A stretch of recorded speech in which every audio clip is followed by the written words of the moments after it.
in depression. I need for speed, a concrete obsession, destined to bleed. Start every session, feeding the need to unleash aggression. Aggression! Aggression! Aggression! Coming of rage!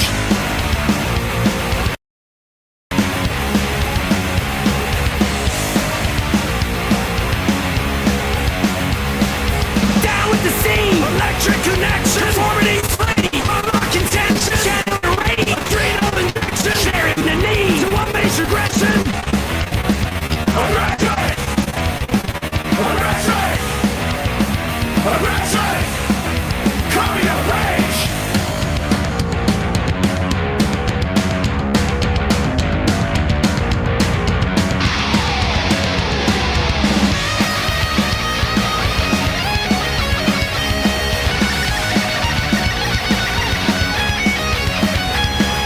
Down with disease, I'm locked in depression. I need for speed, concrete obsession, destined to bleed. Therapy session, feeding the need to unleash aggression. Aggression! Aggression! Aggression! Coming of rage!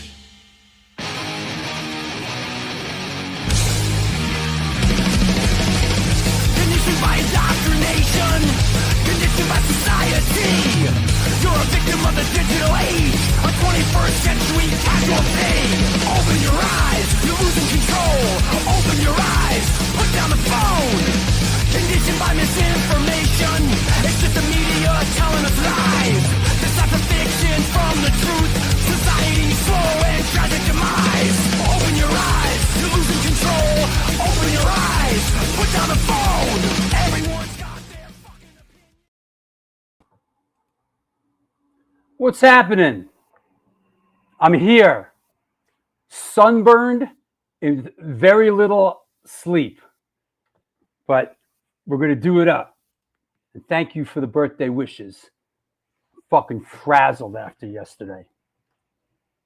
So it should be a pretty delirious show. Thank you, Dylan. Thank you, everybody. Don't tell anybody that you saw that incendiary device video, because it hasn't premiered yet and nobody's supposed to see it. So there you go. Thank you, Mimi. You were great yesterday. Chris Hoffman, everybody. Yep, it's my birthday. And you know what?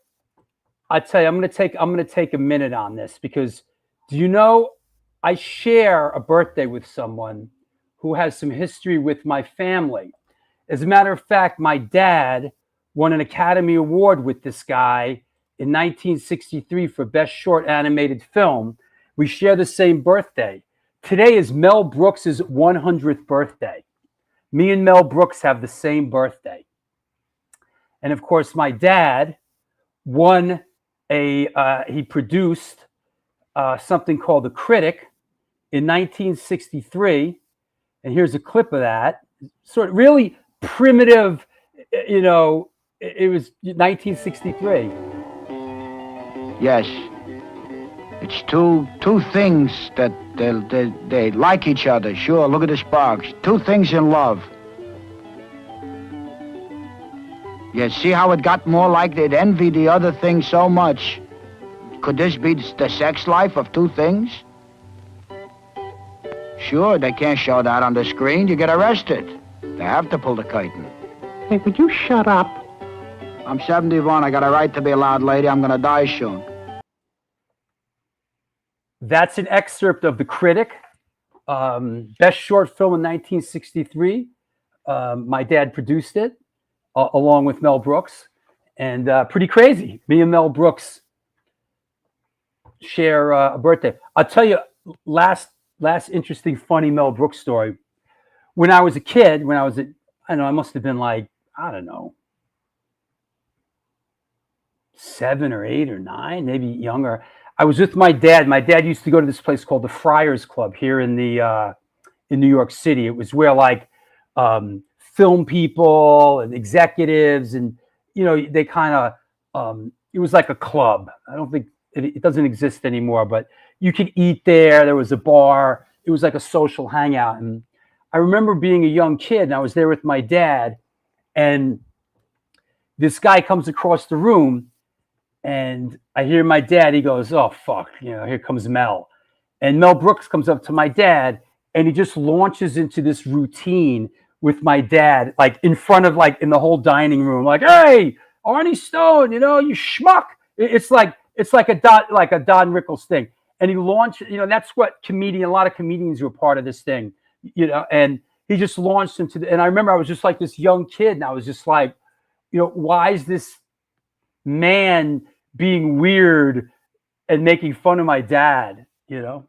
That's a Mel Brooks memory I have from being like 7 years old, like crazy.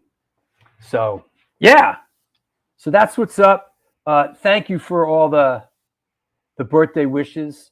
Let me bring on our good friends Lori Dawn and Happy Stephen. birthday. Thank you, and Stephen Messina. Happy birthday. Happy birthday.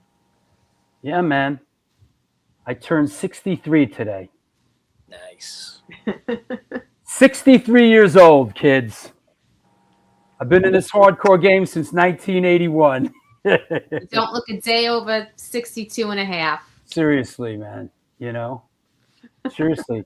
But we had a hell of a day yesterday, man. Yeah, Oh, yeah. Yesterday was incredible.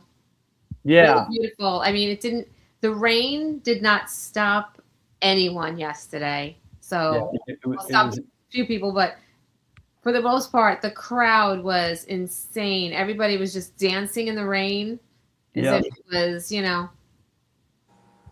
Here's sunny out. I got a couple of shots. For those that are wondering what the hell we're talking about, yesterday we had a stage on Punk Island, on Randall's Island, and it was pretty incredible. We did the My War thing, which is when we have guest vocalists. Here's Tony Six, formerly of Winterwolf. Yep. And that was a great set. My War was incredible. I love Tony and Cindy when they play together. Yeah. Fantastic. Yep. Everybody did great. Mimi was great. Rochelle. Wait, I got a Mimi shot right here. Hold on. It's a fun thing that we do, and everybody really responds. Yeah. So, here's a Mimi shot. Yep. What was on the My War set list? I just threw that out. Let me see. Let me see. I did. Did I erase it? Let me see. Where is it? I think she was doing Crucified, right? Yep. Yeah. And Phila. And Phil. I got it. I got it. This was the Concrete Burial. all right. This is the My War set list was. Hold on. Let me clear this for those. Can I put this up? Let me see. Oh yeah, okay. Here's the My War set list from yesterday, and we added some stuff along the way, but it started out with Stephen Messina. We did a Cro-Mags intro, and then we did Sonic Reducer by the Dead Boys. Stephen Messina sang that. Then we did Bad Brains Right Brigade and Misfits Attitude, sang by Ryan Bland. Then Scott Earth from Silence Equals Death sang Glue. Then Rochelle sang Bullet by the Misfits and Possessed by Suicidal. Then Davey Hooligan from Enziguri. You're getting muted, Stephen. Enziguri. Davey Hooligan from Enziguri did People Who Died and Rise Above by Black Flag. And then Mimi did Crucified by Agnostic Front filler. And we threw in I Don't Want to Hear It by Minor Threat. And then Cindy from Lunachicks and Tony came up and they did Waiting Room by Fugazi and Beat on the Brat by the Ramones. And then we did If the Kids Unite. Didn't we do I Love Living in the City too? Yes. Yeah. Yeah. Who sang that? Too. Did I sing that? I don't even remember. Yeah. So it was great. Yeah. It was great. Yeah, it was a hell of a set list. A lot of our friends played as well. Silence Equals Death. I picked up this great shirt yesterday. They played. I see Concrete Burial in the house there. Here's a shot. Here's a shot of. This is my war. This is what my war looks like. I mean, there's Rochelle singing with us, but this is my war. Yeah. Yeah, it was epic, man. Under the tent, it was really great. I played with my glasses on. I never do that. Like Buddy Holly. Yeah. I just wasn't in the mood, man. Yeah, it was a great day. I wasn't sure what to expect. You know, you never know with outdoor shows and, you know, but it was just so well organized. Shout out to the organizers. Yeah. Yeah. See, Concrete Burial gave me an eye patch. Yeah, Concrete. Yeah, Rochelle brought it, man. Yeah. It was cool. It was fun, man. You were great too, Scott Earth. You're always great, Scott. And look, I think we're doing it out in Jersey, Scott. So we're gonna have to do a couple songs with you. You know, let me see what else I got from. Oh, here's a shot. Wait. A lot of fun people stopped by to say hello. Oh, here's a nice shot right here. These guys. This is Cindy from the Lunatics and Tony. They were great. Oh, that's great. Yeah, that's nice. Love it. Yeah. Love it. Awesome.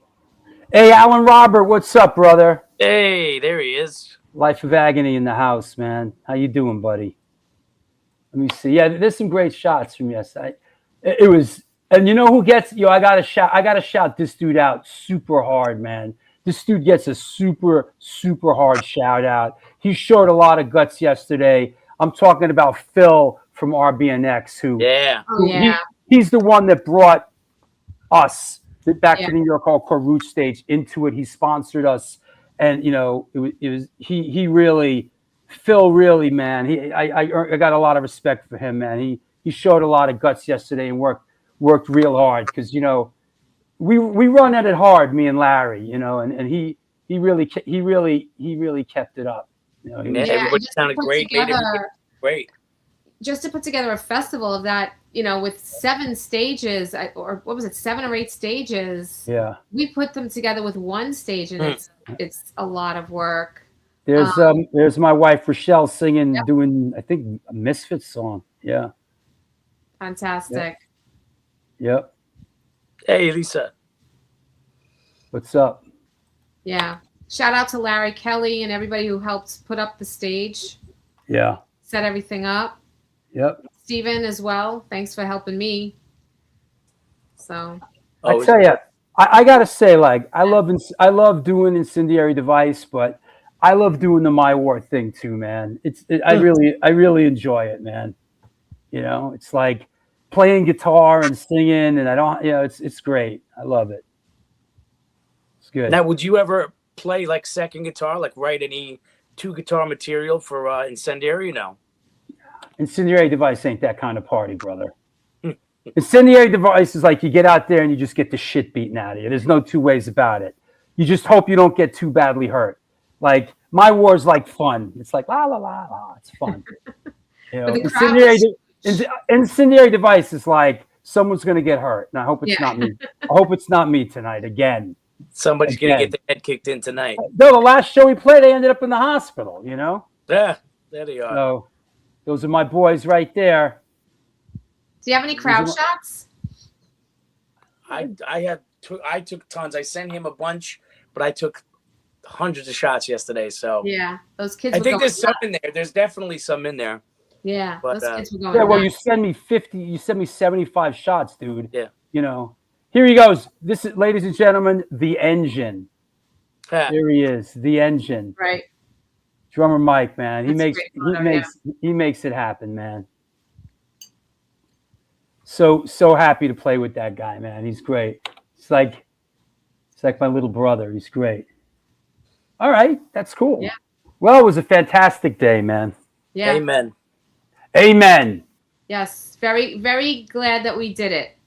Very glad we did it. We'll do it again. And absolutely, as a matter of fact, we have, just as a reminder, I didn't realize it's 2 weeks from today. We're back in the Bowery with Summer Mayhem, 6 bands, and then soon after that, ID is playing on the streets again 4 in Brooklyn with a couple bands, Mess and Benton Army and Slugger. I'm doing I'm playing acoustic with Will from Incendiary Device at the Steve Blush Book Event at Catalyst Records on Friday, July 24th. Oh, you're not supposed to see that. We're going to talk about that later. Yeah, that later. But this we can talk. About. We got the Women of the Pit School Supply Drive in Tompkins Square Park outdoors, and it's going to be another big My War show. Yep, looking forward to that. And a school supply drive, so it's going to be a fun day for a good cause. Yep. We could throw pencils and binders at each other and stuff. We survived the porta potties. I don't think Lori did. She got shook up. Because I have to drink a lot of water because of my kidneys. So I was in there I was a frequent flyer in the porta potty. Yeah. I survived. I didn't go in there once. Oh, okay. I'm not going to ask.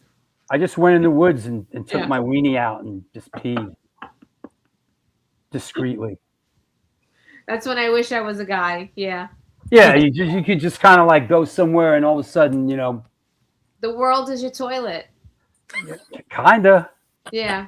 Yeah. There's something about being a guy though. There's like a river there and trees, and it's like guys have this. It's like a natural thing. You want to pee. Yeah. Yep. I'm still. Shitting in the woods is fun. Yeah. I don't know about shitting in the woods is fun. Just stay away from the pool. I don't know about fun. Anyway, I'll see you guys. Lori, thank you so much. It was a fantastic day.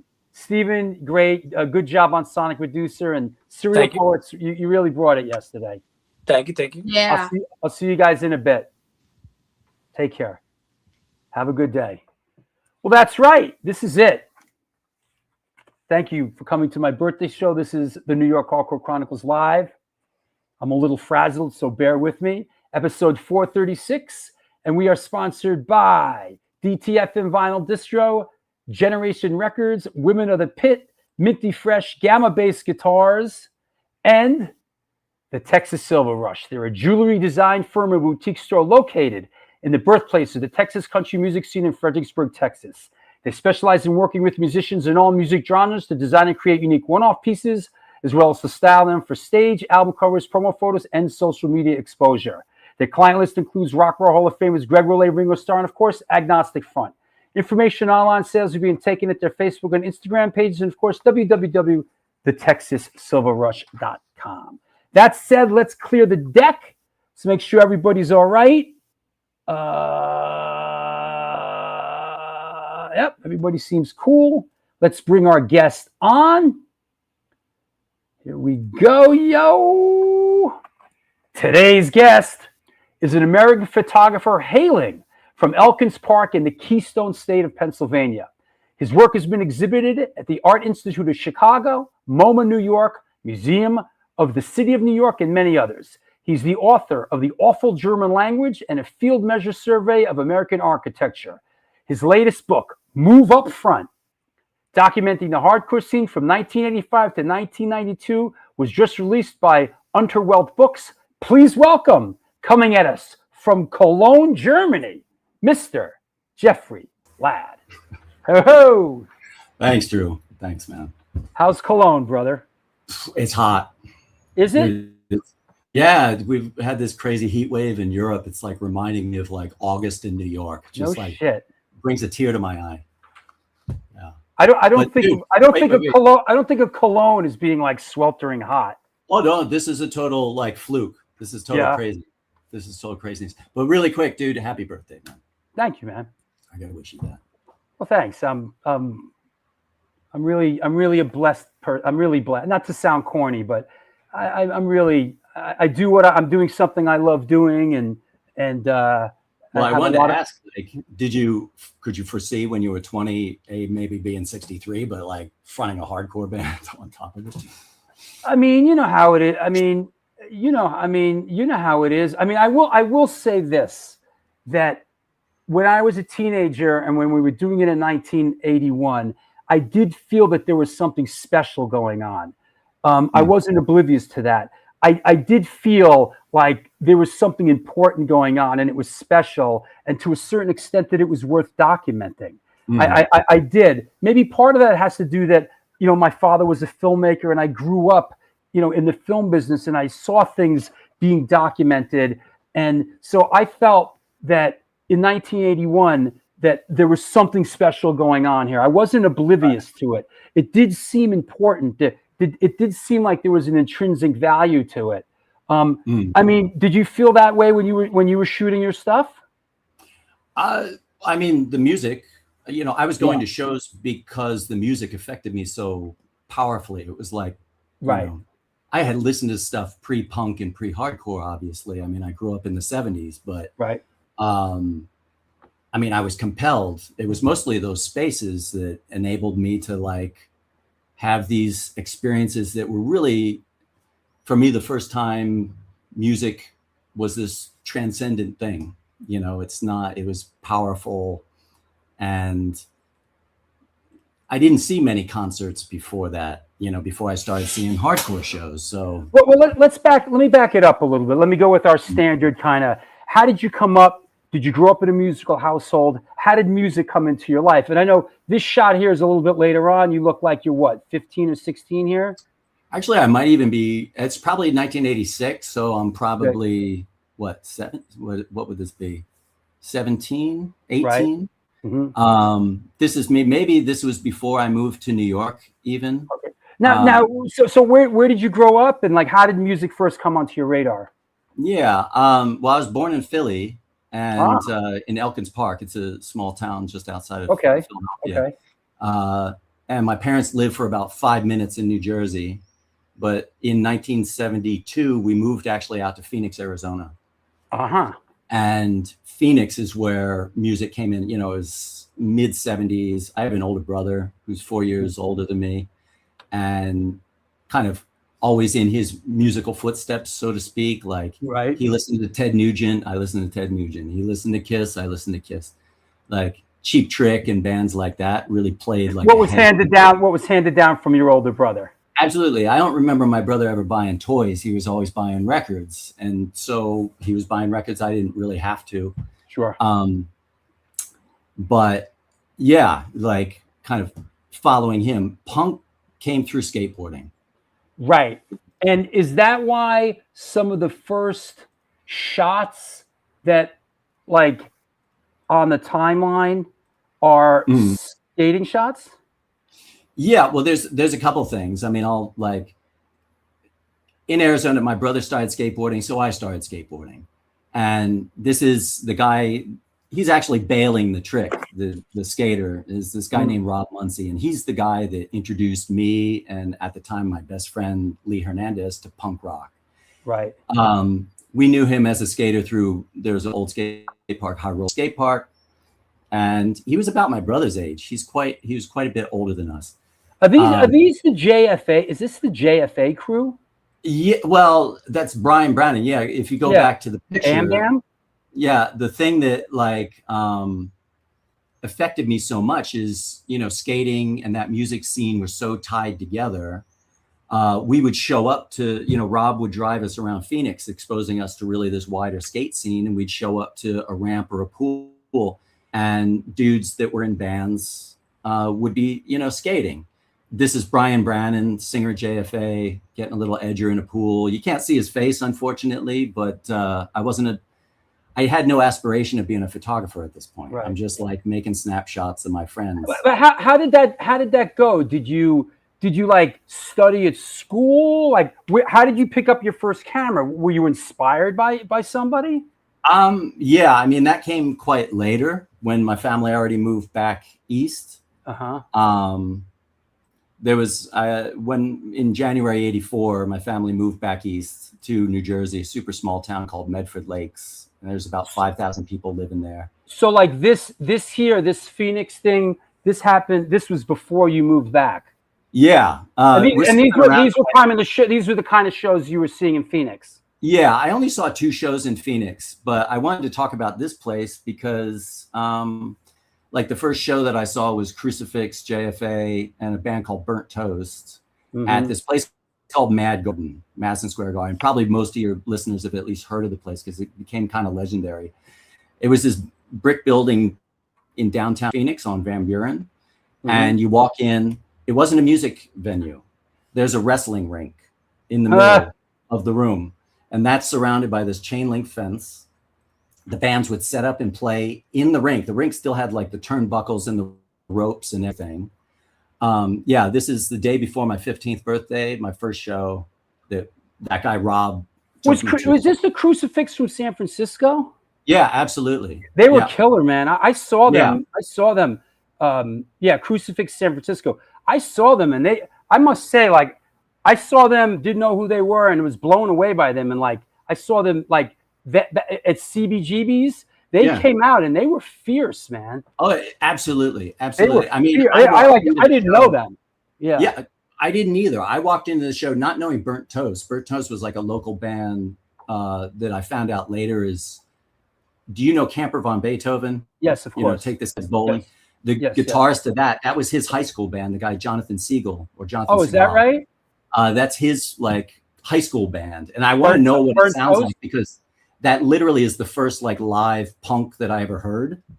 And I'm just curious as to what the hell it sounds like, but there's no recordings, there's no record of it. I actually wrote to him years ago, like, please let me know what this sounds like. Right. And he said, I will never, there's nothing, but I will never, I'm keeping it a secret. And this is the kid that was going to these shows, basically. More or less. This is a couple years later. You know, that was in 1983, the Crucifix show. But I walked into that room thinking Crucifix would be like a metal band. I mean, they sounded like some death metal shit. And then you end up in Jersey. Yeah. In January 84, my family moved to New Jersey. And I was in the midst of high school, and that's more like that portrait of me. That's about kind of around. That's more or less. And this is a City Gardens DOA. Yeah, I started like hanging out with the 3 or 4 kids that were into punk and hardcore at my high school, and one of them was a woman named Sue Gendler. And Sue is like hands down the person that got me into photography. She's hands down one of the most important people I ever met in my life. How did you get into? How did that happen? Like, well, that a little bit. Like taking photos. Yeah, like what? How when you say she got you into photography, like what did that mean? Like, she started a zine. She started a zine. Right. She started a zine called Suburban Schoolboys Digest. I sent you a couple like scans of this. Yeah. Sue is like, I mean, she's like a really one of those restlessly creative women, probably way too smart, way too driven to like live in a small town. She already knew she wanted to like go straight to New York and study art at School of Visual Arts. Sure. But she started this zine. She and I were super close friends, and eventually we were like boyfriend, girlfriend. There you go. That helps.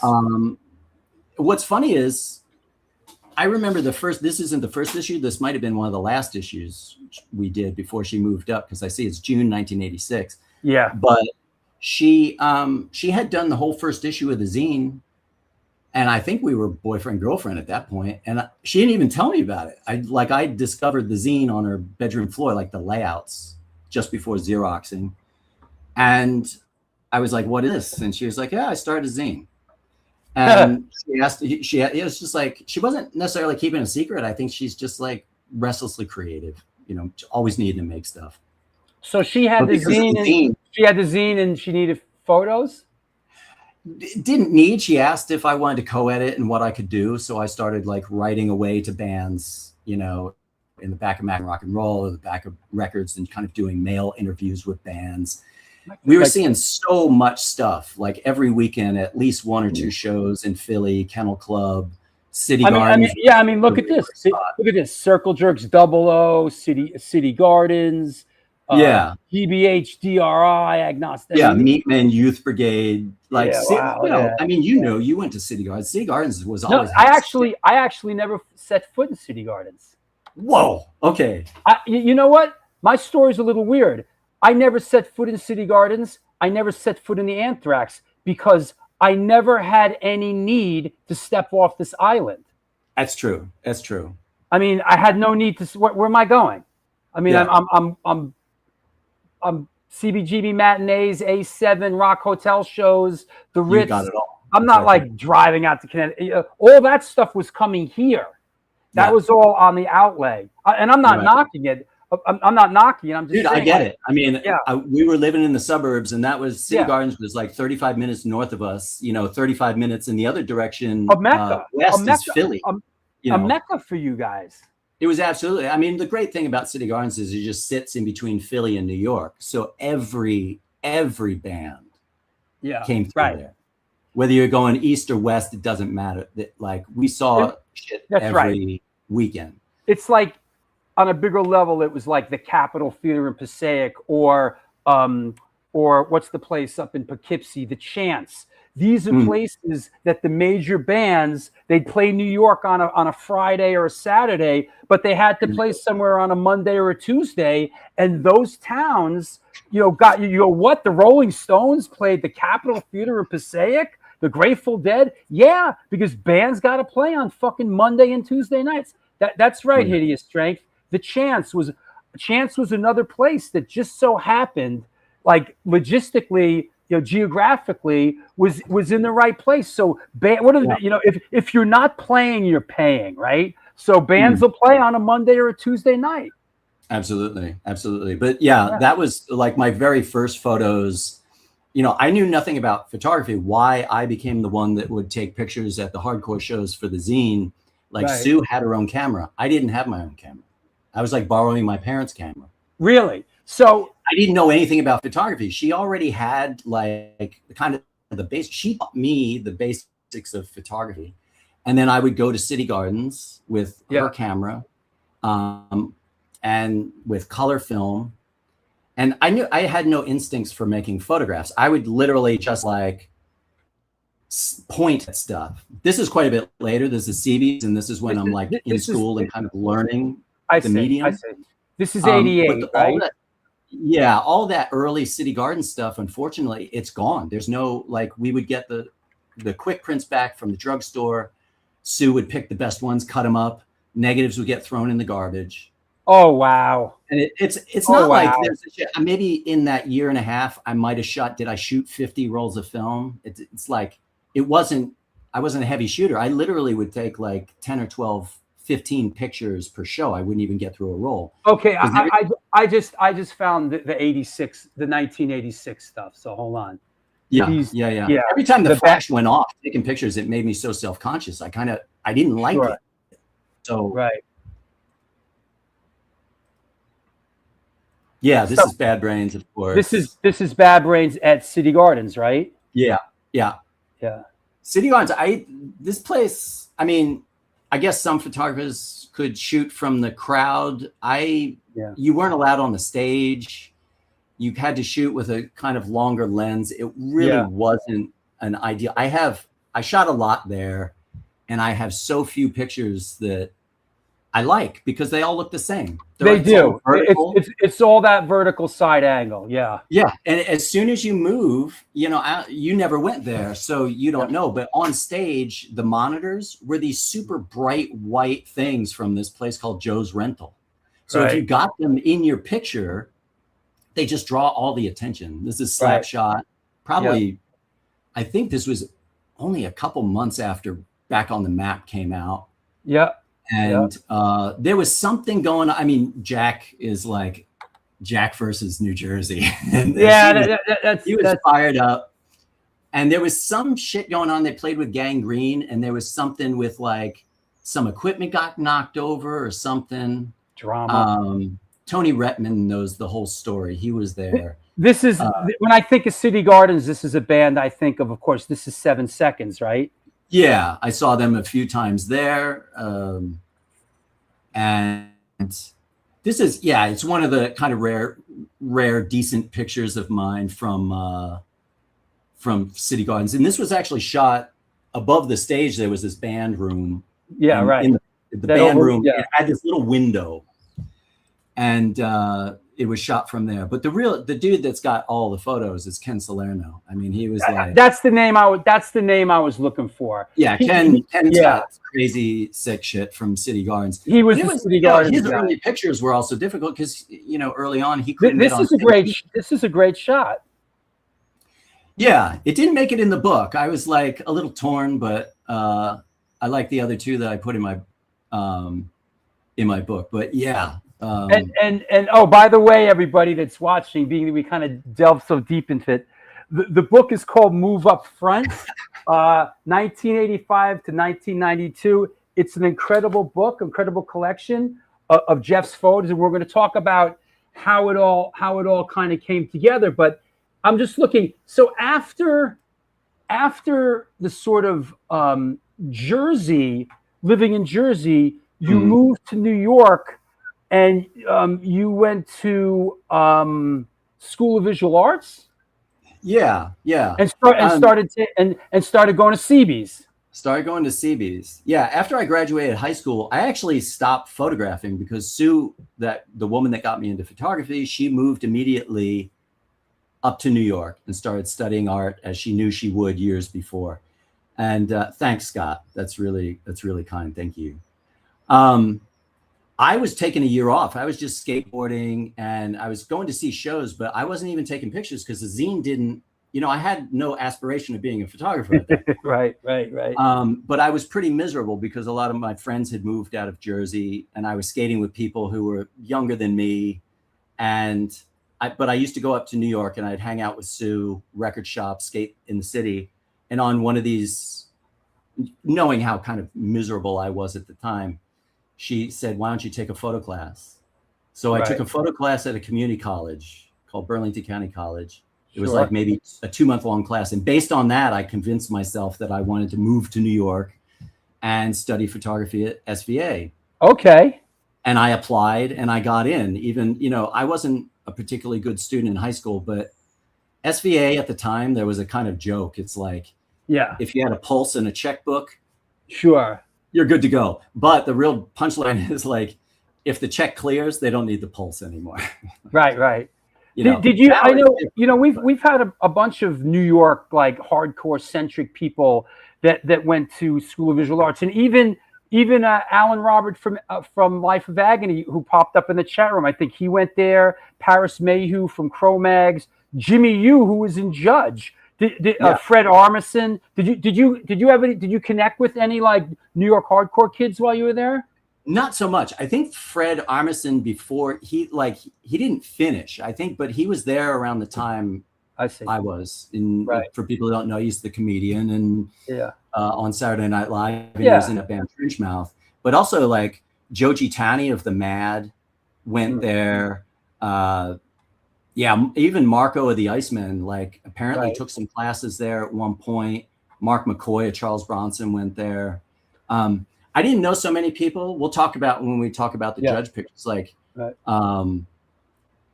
this dude wound up being in one of my classes. Jimmy Yu. Jimmy Yu he was in Death Before Dishonor, and I think he was in the first iteration of Judge. Correct.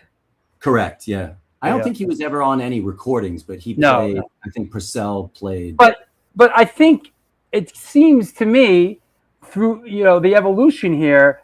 I mean, you nailed it. You're nailing it here, man. I mean, like we discussed before. Dare I say iconic? But for this band, this is a very powerful photo. This is one of your photos, man, that I saw for years and years and years on the internet, and I never connected it to you. Early on in the internet, it's like this is just the incredible Iceman photo, and you took it. I mean, I think this is one of your standout shots, man. Absolutely. And I like it because just at Carl's belly there, the woman in the striped shirt, that's Sue. Oh, wow. That's the woman that got me into photography. And the thing about Sue is there weren't a lot of women up front. I don't know if you remember CB's matinees. Of course. There weren't a shit ton of women. Sue was always in the mix, man. Right. She was like, she's great woman. They played the show with GI. I see that because this is so crisp. I could see the amps. I see government issue amps and I didn't single picture. I fucking love GI. I love GI, and I saw GI maybe half a dozen times. Yeah. Never took a single picture of them. Right. I don't know. Like, there's no rhyme, no reason as to when I brought the camera out. I mean, I went to shows not to take pictures, but to, like, you know, be taken out of my life by the music. Yeah. So, but did you have been nice if I thought ahead and shot, like, was there any sort of game plan? Was it like, were you like, because some people, I mean, I was in art school, so you're taught from the one, you carry your camera at all times, because there's not like picture time, anything. You could photograph on the subway, you could photograph in the bodega, you could photograph at CB's. So I had a camera, and I was carrying the camera around all the time, mostly kind of making street pictures. But then occasionally when I go to shows, I'd make these photos. That's why I have this uncomfortable relationship with, I mean, it is documentation of the scene to a certain extent, but it's like, I know what I have in my archive, you know, of the 11,000 rolls of analog film, there's a couple hundred that are like music. And well, in a way, it's like the accidental tours or whatever. It's incredible because your sort of laissez-faire attitude about it, in a certain way, makes it incredibly special. You weren't there with some sort of agenda. I mean, you were really just shooting what you know. You were really just rolling with it, man. Just shoot, just fucking shoot, man. Yeah.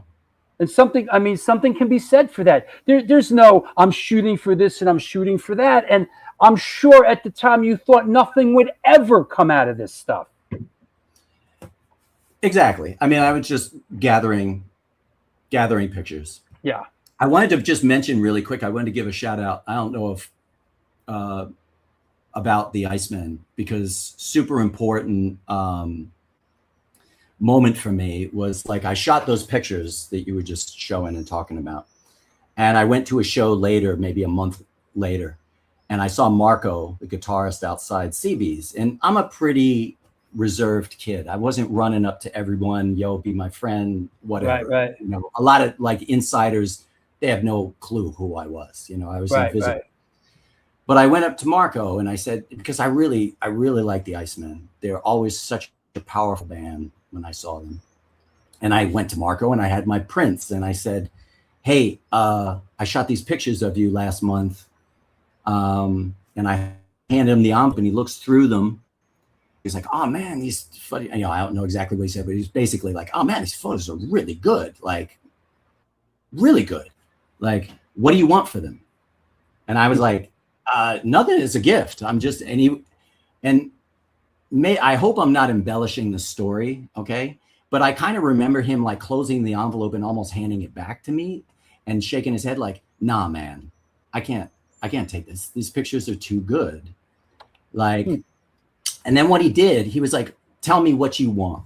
And I was like speechless, you know, because those are the Westbeth guys. That's how the Westbeth guys were down there. They were like that. Him and Mackie, and there was always, what do you want? What's the deal? But he wasn't suspect or anything. He was just like, what do you want? And I was like, I don't want anything. He was like, hold on. And he went into CB's. He comes out like 5 minutes later. He's got 2 T-shirts and like 15 or 20 bucks. There you go. And I'm like, and he was like, here.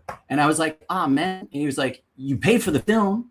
You took time to make prints. Right. Like, no, I appreciate that. Like, don't give your shit away for free. I mean, I never followed his advice because I give everything away for free. No, those dudes were wheeling and dealing street dudes down at Westbeth. That's how they operate. I don't want it for free. Let me give you something. That's how they operated, man. I had like crazy respect. Like, literally, you know, I never got into photography for money or anything like that, but he literally handed me my first dollars in photography, awesome. Period. So I like, Marco probably doesn't remember any of that, but like, it's in my heart.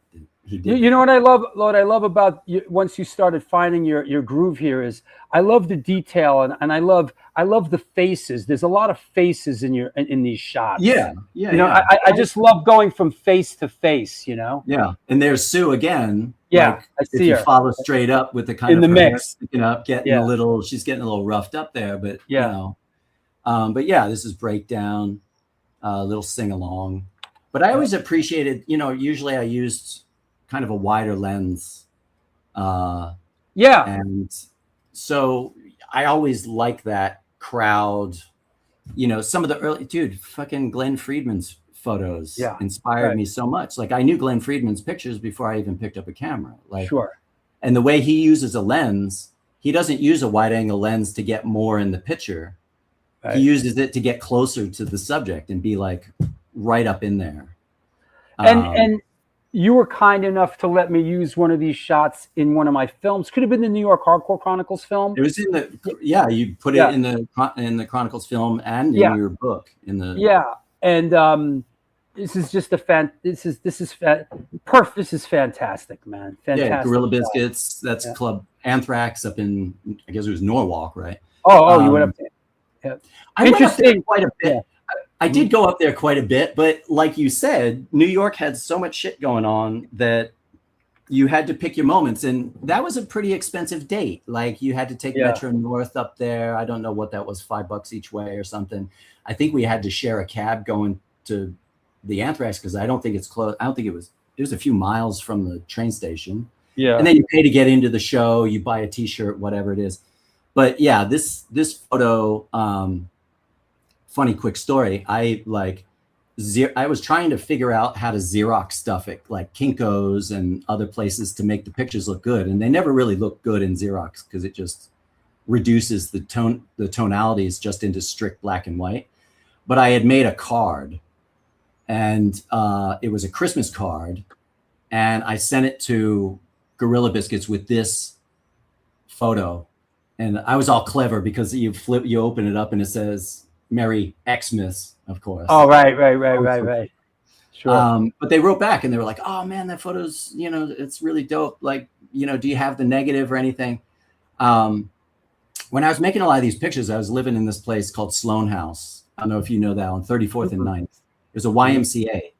Oh, wow. So I was living in this like little 6x8 room that my school took a dorm. And I think a lot of my communication with bands got lost because in the summers I would like hightail it back to New Jersey to work because I needed to support with like food. I had to pay my own housing. My parents paid for my school, but I need to pay my housing and my food and film and all of that. So I'd work during the summers, but I would often make bands little postcards. Like Kodak used to make a photo paper that on the back it actually had, you know, the little area for a stamp and the lines for an address. Sure, I remember that. And if I had interesting pictures, I would make the bands that, and if I could find their address and just mail off. Half the time I'd never hear anything from them. Was there any bands that you felt like, yo, I love these guys? This is like these guys I really like. Well, I mean, Absolution were like almost at the top of my list for me. Life's Blood. And I'm lucky to have pictures. I love Side by Side, and I was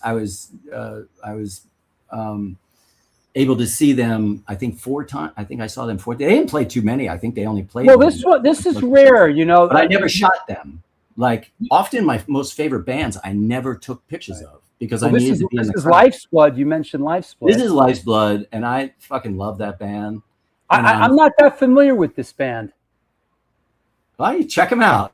Dude, I mean, I know them, of course, but like they're super short-lived, you know. Yeah, it's like right. There's the 7-inch, and there's I think a couple other songs that showed up maybe on New Breed or something. I'm not a real discographer. I see Gavin back there. I think standing back there. Gavin is absolutely in a lot of my pictures. I would like to know. Does anyone know who that bouncer? Oh, that's Sean Murphy singing. Is that right, Astoria Lou? Shit. That's right. That's Sean Murphy singing for fucking wow. No shit. Yeah. Does anyone know who that bouncer is though? That's in the front, the black man. Yeah, he was missing his left hand. Oh, he turns up in a lot of stuff. That dude saw so much shit, and I don't even know if he was into hardcore. I doubt he was. But where is this? Is this CB's? Yeah, this is CB's. Yeah. Yeah. You know what we mentioned in the pre-show. What's interesting about Jeff's book is it's from 1985 to 1992, and in a certain way, it's sort of in this sort of, I don't want to say in between time, but it's in a time that wasn't majorly documented. It's after the first wave, and then it was before the big revival, Biohazard, Madball of 91, 92. So 85 to 92 was a very interesting time in the evolution of American hardcore. It really was. Yeah, I mean, you had all the Youth Crew stuff, you know. Exactly. All this stuff. And I think some of the old guard was a little bit suspect of all the like youngins coming in. Yeah, I was one of the youngins. Yeah, and here's another one that kind of, Token Entry was another one, right? Yeah, I mean, I was a skater, and I'm still a skater, so Token Entry was always like dear to my heart, and yeah, saw them a few times. Beneath the Streets was a record that, you know, got a lot of play on my turntable. Is that bouncer again? Standing right there? Yeah. He used to wear these like crazy goggles like some basketball players wear so they don't get poked in the eye. And he had one hand?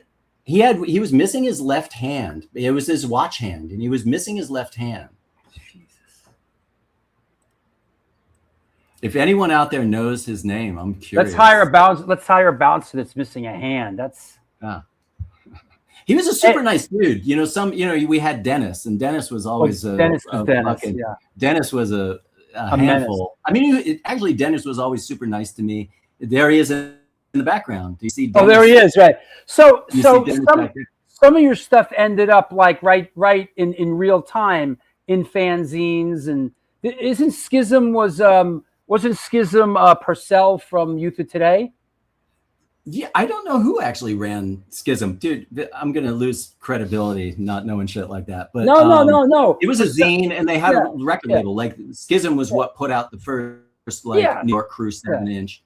But I never knew they used my photo for this ad, and I never knew that Judge used my photo like on Bringing It Down record. Is that right, Yoshi? Yoshi says, I seen him stab a kid with his stub. I think his name was Max. All right. I think you're right, dude. I think you're right. That guy's name was Max. Yep. Thanks, Mark. That's Mark Yoshi, our good friend and supporter and at Generation Records. So another piece of the puzzle. Yeah. We're intrigued. We're intrigued by this guy now. Yeah. Stay with the Judge stuff for a second, because that was my 20th birthday. That show was November 13, 1988. I turned 20. I hadn't seen Judge before. And what was funny is, you know, I was taking classes at School of Visual Arts. There was a kid in a creative writing class that I walked in the first day. He's wearing a skate shirt.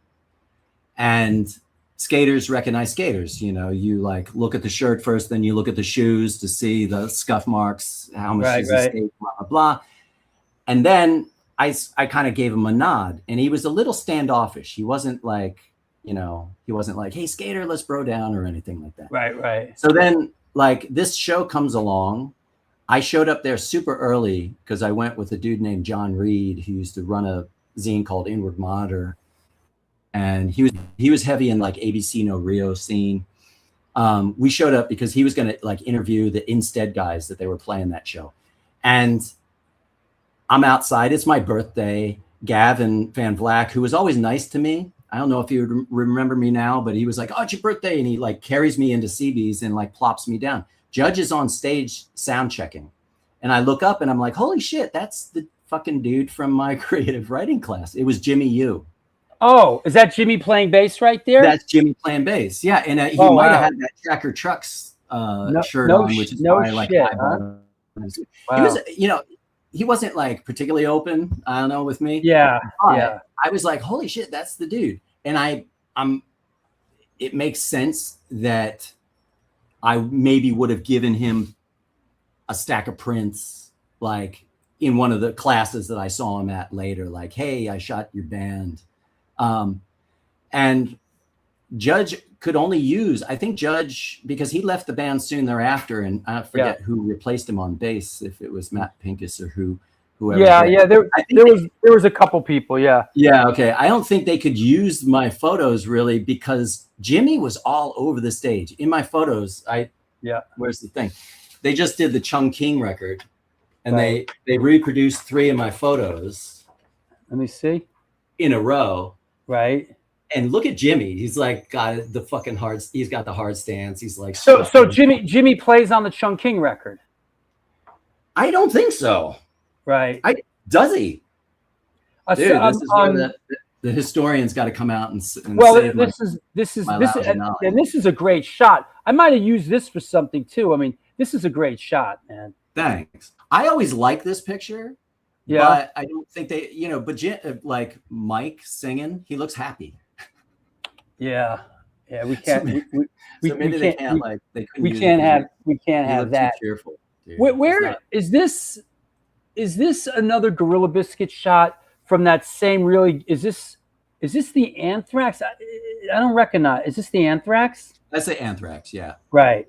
This is a recent picture that I for the book and just for my archives, I go back and I was scanning everything and anything that was interesting, and I come across pictures like this, which have never been seen, but I actually kind of like it photographically. The other picture is like this hero shot. He's got the X and the 100%. 100%. This to me like has the energy of the show. Like it's a bit chaos. It's the photo controls it a little bit. Stuff is Jimmy plays on Chung King. Yeah. Okay. I mean that makes sense because Sammy hit me up. He was like, "Hey, we need a thing of Jimmy," and I said, "Hey, can I try and lay something out?" Because I actually laid that out for them. Right. They wanted to take my photo and kind of silhouette him out and set him against like a bright orange background, like centerfold or something. I said it looked cool, but I thought like I have other pictures. Maybe it's cool. I sent Scott this to asked, Sammy. I don't remember, Jeff. Did you do the judge shot inside the Forget This Time 7-inch? I did not.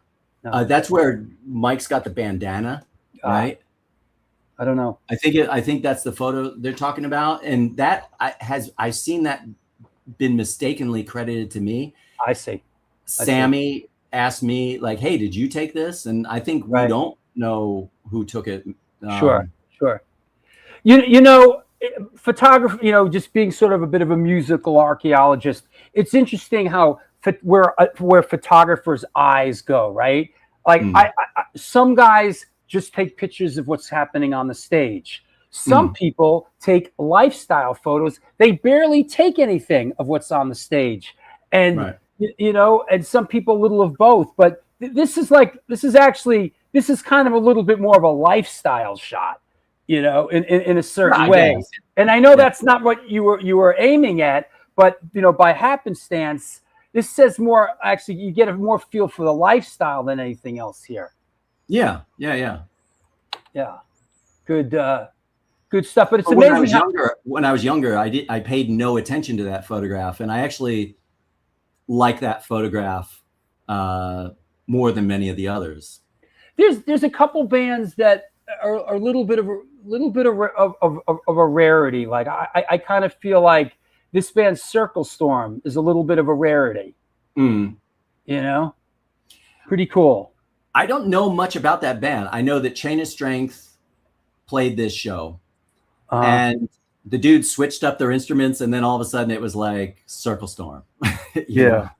I don't recall much. The historian unleash the historians to iron it out. I actually didn't even know if this was. I was always confused. Is this Chain of Strength or is it Circle Storm? Right. Regardless, Ryan Hoffman, the guitarist, he was in a band called Justice League.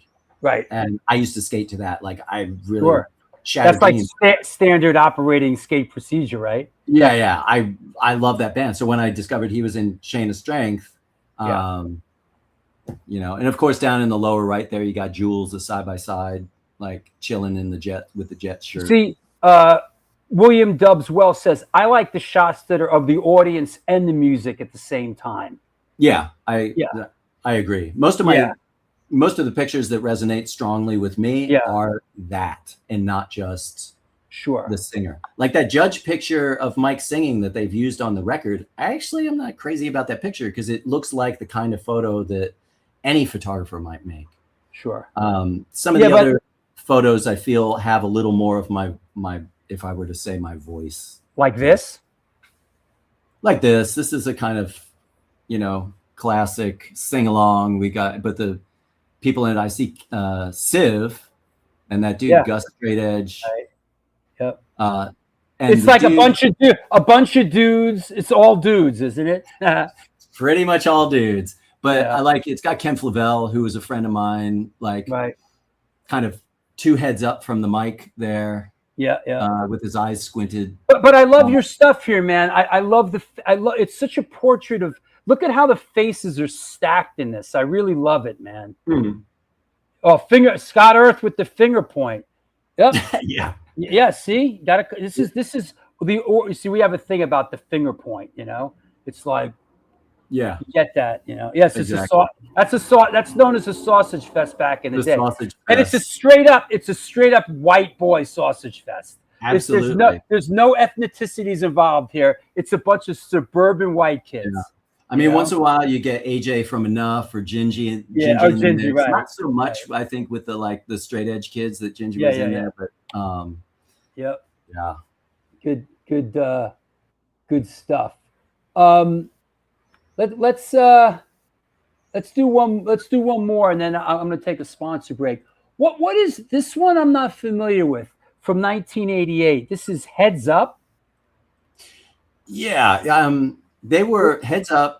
I always think it's unfair to compare bands to other bands, but Heads Up were definitely in that kind of 24/7 spot. That's what I thought. They were friends of mine. The guitarist in the back, you could kind of barely see him, but that's Art Thompson. He was one of my best friends in New York for 20 some years. Dave Mumma up there with the giant car freshener around his neck. Matty Krimmelman on drums, just an amazing, amazing drummer. Powerful band. They always packed the house, super fun shows. They were on Roadrunner Records. They put out a couple LPs on Roadrunner. They got in on that sort of 24/7 Spies, Red Hot Chili Peppers, Lucy Brown, exactly. What's Up, that kind of thing. Yes, slap bass. They were people like Art. Literally, when I was living in this YMCA that I talked about on 34th and 9th Avenue, Art lived across the hall from me, and that's how I met him. And we connected through music and skateboarding. Sure. Yeah, man. Fun band. Yeah, that's right. This is my boy Sean Dixon. He would know. He said, the dude's name was Max, the stub dude. So get me the stub dude. Where is Max today? That said, let me take a sponsor break. We're going to bring on a friend of ours from the Savage Mountain Punk Fest. We're going to do a couple minutes with him and find out what's happening with his fest. And then you'll come back on and let's do some more show and tell, okay? That's great. Thank you. I'll see you in a few. Yo, that's what's up. Thanks for stopping by on my birthday, everybody. This is the New York Hardcore Chronicles Live. Let's do a little sponsor thing and let's keep at it. Since 1992, Generation Records has been a mainstay of the New York metropolitan area music scene. Today, they offer a diverse selection of new and used rock, jazz, indie, hip-hop, punk, hardcore, metal, blues, soundtrack, and reggae LPs, as well as t-shirts, posters, and other merchandise. They buy used record collections and music memorabilia and will pay you top dollar for them. House calls made for large collections in the tri-state area. Call or email generationrecords@gmail.com and follow them on Facebook and Instagram.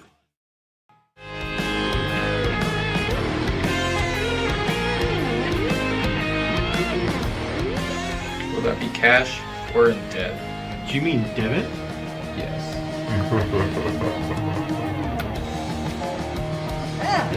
Sorry.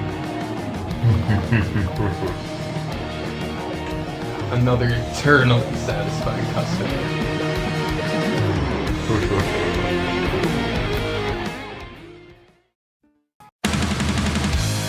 Yo, what's happening? I'm out here at one of our all-ages Sunday matinees on the Bowery. I hope that you are enjoying today's show. I just want to let you know that the New York Hardcore Chronicles Live needs your support. Please step up. There is a Patreon page that has a lot of unique program. Shows are announced there first. Lots of good stuff. There's a PayPal address. right there on the screen. If you want to make a contribution, there's also a super chat function. You could do that. But the bottom line is this show exists because of your support. We're going to be doing it for a long, long time. Thank you for all your support through the years. Back to the show.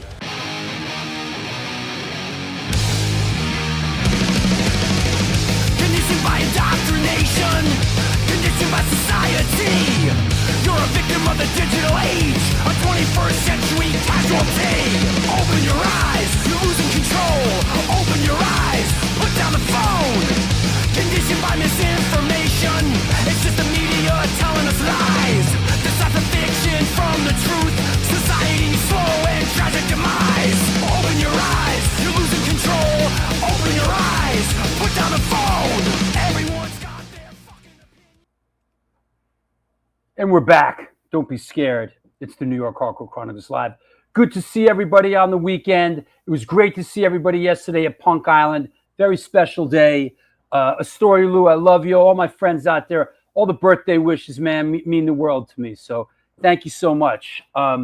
Let's bring a friend of ours on.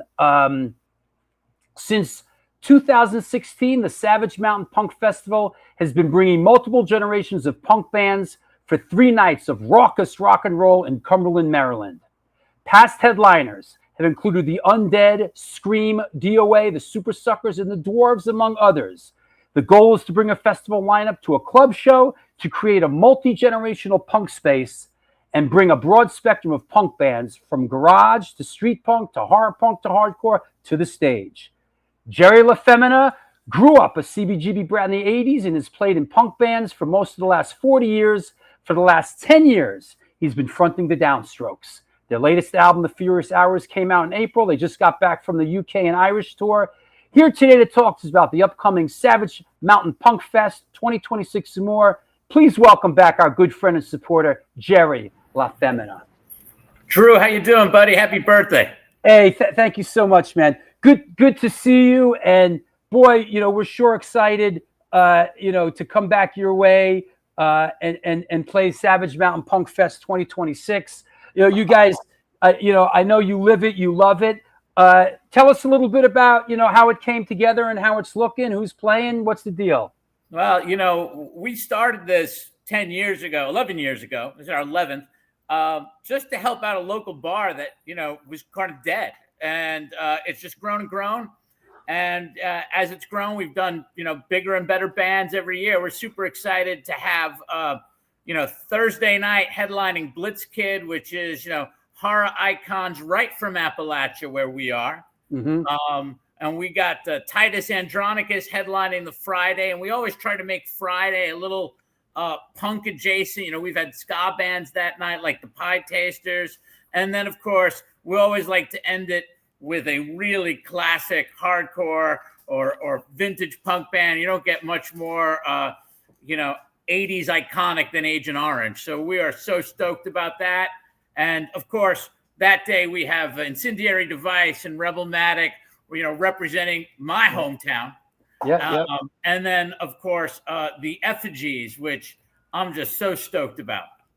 Yeah, I mean, and I must say, if anybody's been to the Savage Mountain Punk Fest, they do it right. It's really fantastic. You really take care of the artists and give the artists a lot of respect. And because you are an artist and you know what it's like, to be out there doing it as a musician, just like when me and Larry Kelly do. We know what it's like to be out there playing, and we want to treat the musicians the right way. That's the angle we're coming at. And I think you and your wife really do a great job at taking care of the people, man. We want to take care of the bands, and we really want it to be as unpretentious as possible. Like, sure. we want it to be the way it was growing up. We want, like last year we had 2 years ago, we had Greg Norton from Ultra Bomb, and he was just standing in the audience the whole night. Yeah. And that's what we love. We love that the bands are in the audience is talking to the bands. And, we try to keep in a room. We never wanted to. People say, oh, you should put it outside. I don't want to be selling water for $8. Yeah. I want it to feel old school in the best ways. Yeah, and it does that venue that you do it in. Is it in that same place again? Still in the same place. It's great. That venue's cool, man, and we're excited, man. We had such a great time. I think 2 years ago when we played. I think, did we play with Scream then, or you played with Scream, I think, or the Dolly Rots? You played the front night. You were there Thursday when Scream played. Yeah. But you played with the Dolly Rots. But how psyched are we? How stoked are we? Agent Orange, we Effigies we just played with last year at Punk Rock Bowling. Rebelmatic it's like our brother band, so yeah. Creech is such a great front man and so great to hang out with. Hey, what's like the biggest challenge putting this thing together year after year? The biggest challenge is money, Drew. You know that. Right. I'm already booking 2027, right? Like I'm talking to potential headliners now. Sure. Because you got to figure that stuff out. And I think the hardest thing is there's no pleasing everybody. You know what that's like. You get one band, I want more horror punk, I want more hardcore. I'm trying to put on a show that gets as many people to want to come out. I want there to be a band, like somebody go, hey, I didn't really like that band or that style of music or that, but I was glad I was there for the whole thing. And it's like you can't please everyone. Well, that's what we do. You want to put together eclectic bills.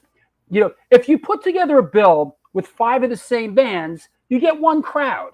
If you put together an eclectic bill, you get a bunch of different crowds, and they cross-pollinate, and it's great. Is that right?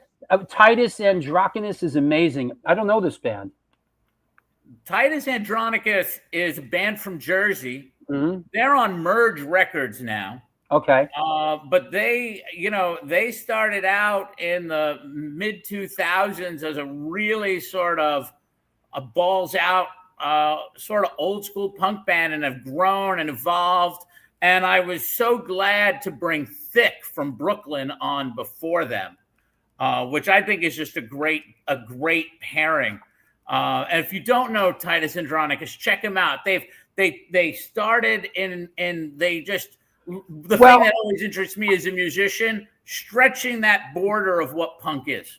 I'm going to see them because we're coming up the night before we play, because The Take is playing, which of course are our buddies. Craig Satari is playing bass in The Take, and Scott Roberts and Will Shepler. I did the first 2 Take videos. Those are our buddies. So we're coming up to see The Take. So we'll be there to see Titus Andronicus. We're stoked about The Take. That was a bonus. One of those things where their agent called me and said, "Can you do this?"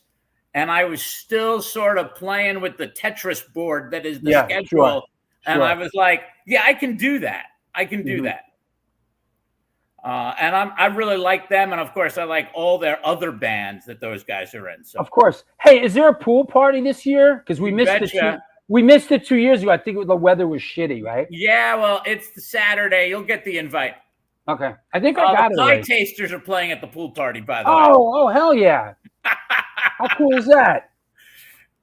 It's pretty amazing. The pool party, which is for the bands and the volunteers and the staff, as a way of saying thank you, it's become its own thing.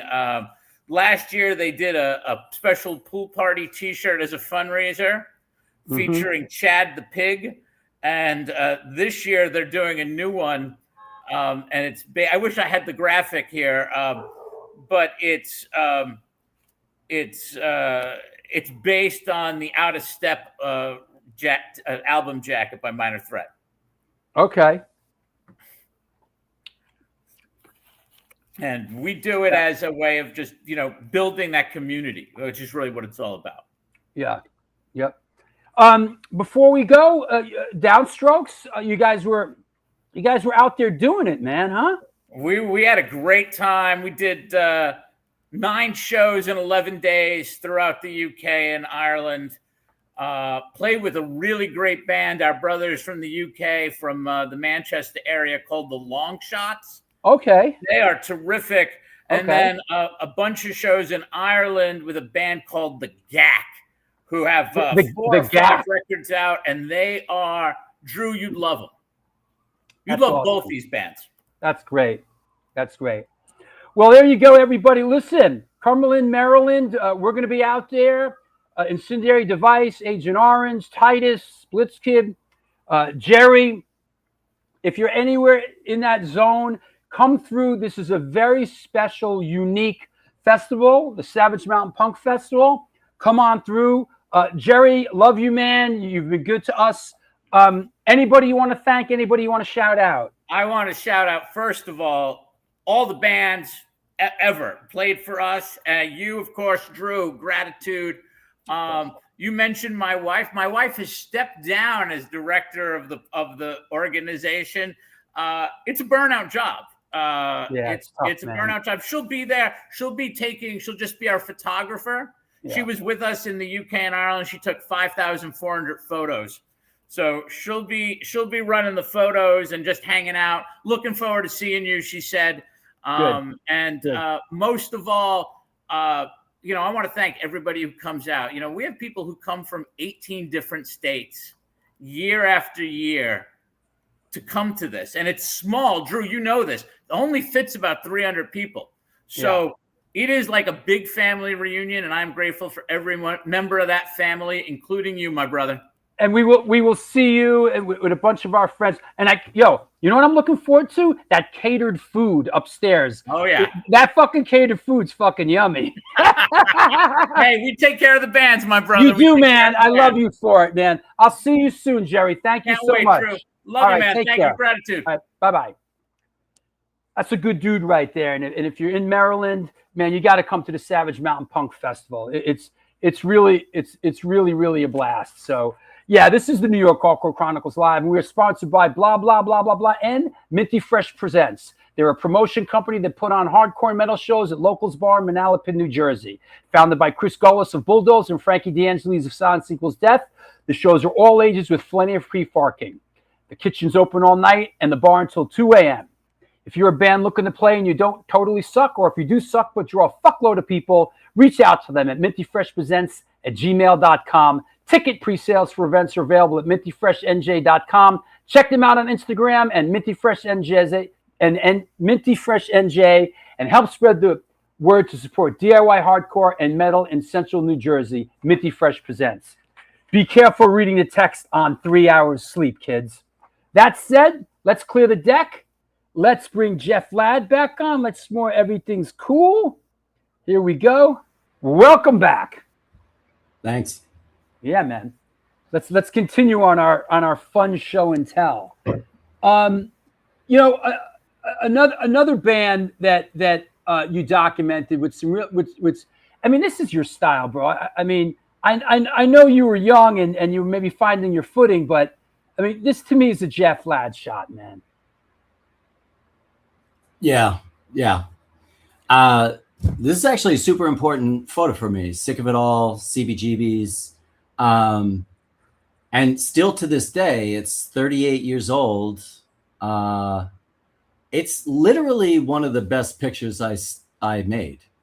Like, I've got maybe a dozen photographs out of 11,000 rolls of analog film that come close to this kind of organizing chaos. This is in Jersey, by the way. Someone said Jersey, baby. This is Seabees, isn't it? No, it's Seabees. It's Seabees. Yeah. Yep. Can I tell a quick story about this? Please, it has a little to do with art history. I hope, art school, I don't get bummed. But I used to meet up with one of my old teachers, and I used to show him work. And in the mid-'90s, at one point, I met with him. I had a box of prints, and this picture was in it. I hadn't intended to show him this photo. And he looked through my other work, street pictures and some subway photos and things. And he had good things to say. But then he came to this photo of the Sick of It All. And I said, I didn't really intend for you to see that. And he was like, oh, no, he's staring at it and he's not saying anything. And then he's he kind of has a weird look on his face, and he was like, "What is this?" And I said, "You know, hardcore matinee, CBGBs, sick of it all." And he was like, "First, I don't understand a word you just said, but what is this? This picture is incredible." Wow. And I was like, "Really?"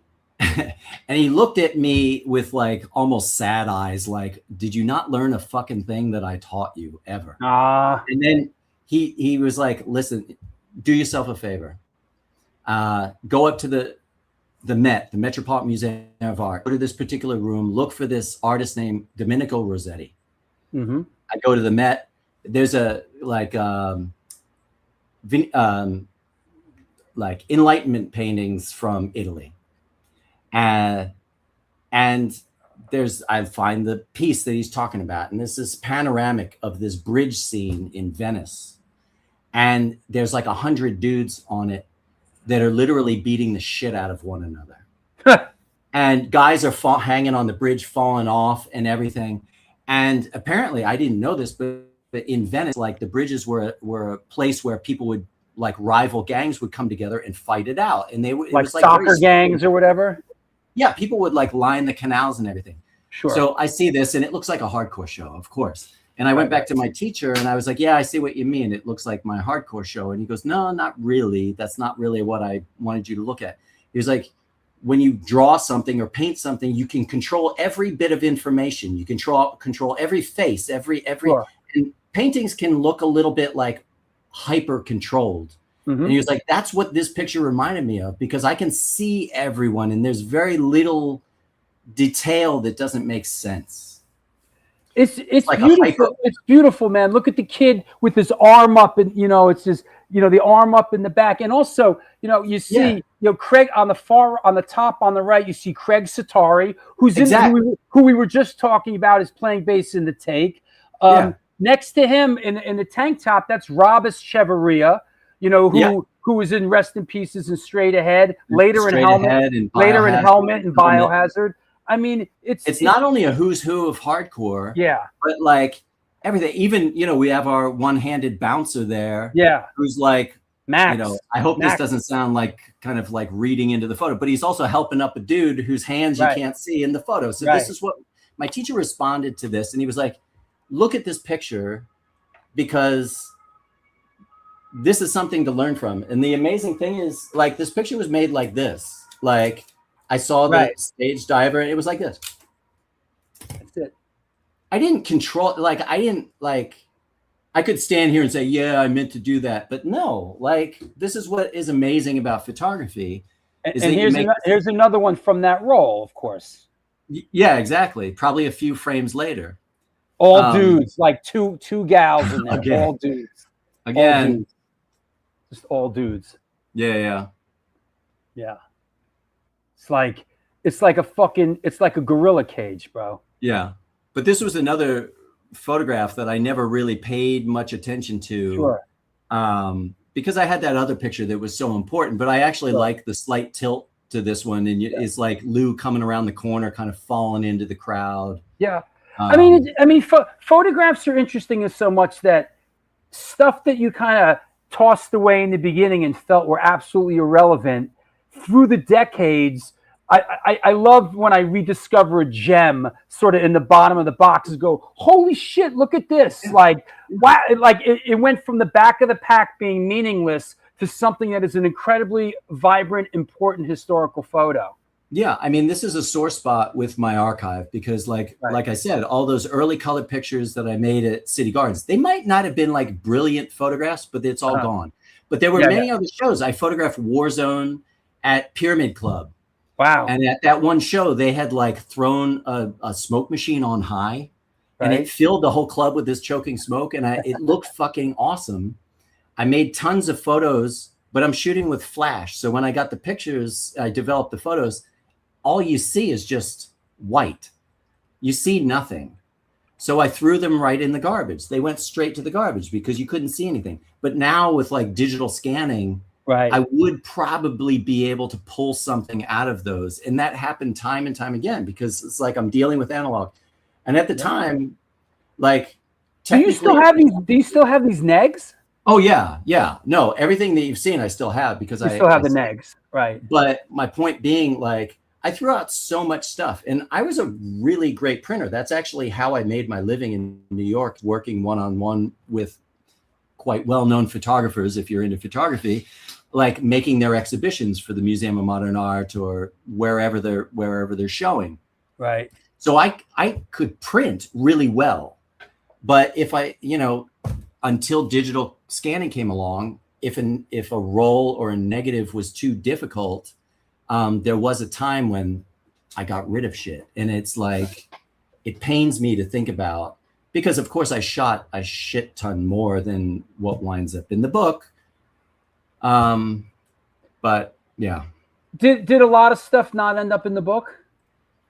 Oh, absolutely. Yeah. Yeah. I mean, the book, I could, I had tons more City Gardens pictures, but to me, again, they were those like vertical of the guitarist or vertical of the, right. Right. I didn't feel like they added more bands to the book.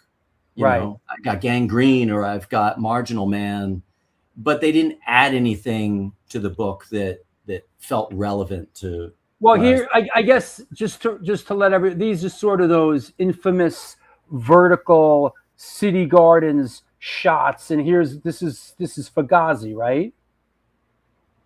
This is Fugazi. This is actually up in New York. This is at maybe the Ritz. I think this is. And they did that Ritz show, really?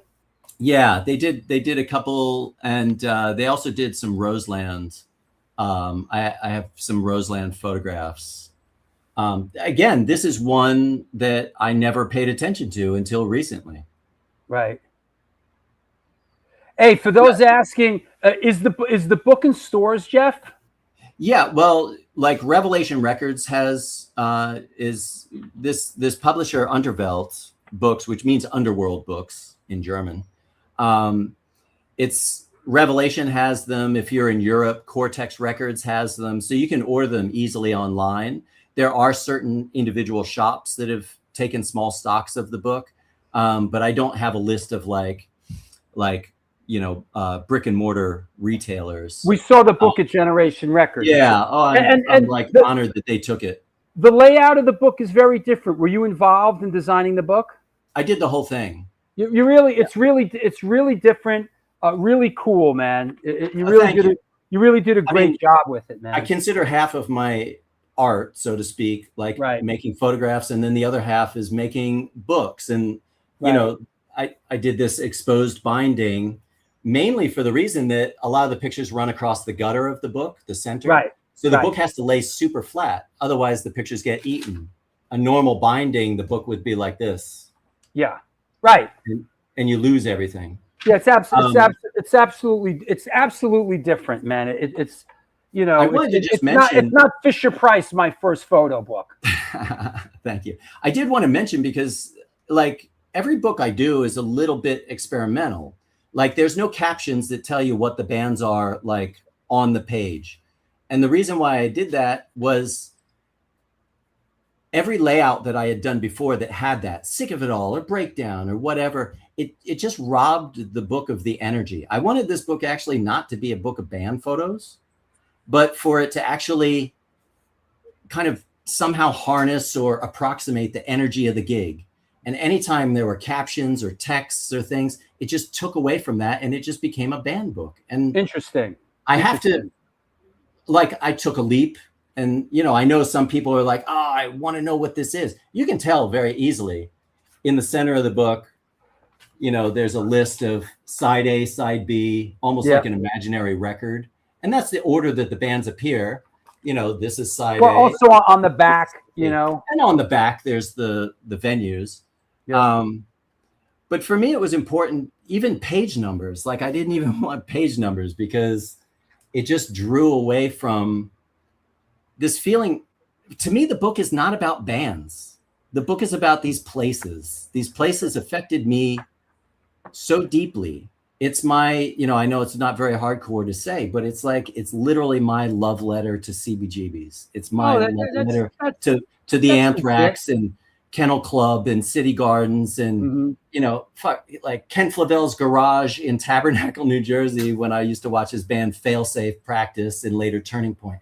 Like, these places affected me so deeply, and it almost is inconsequential who was on the stage at that time.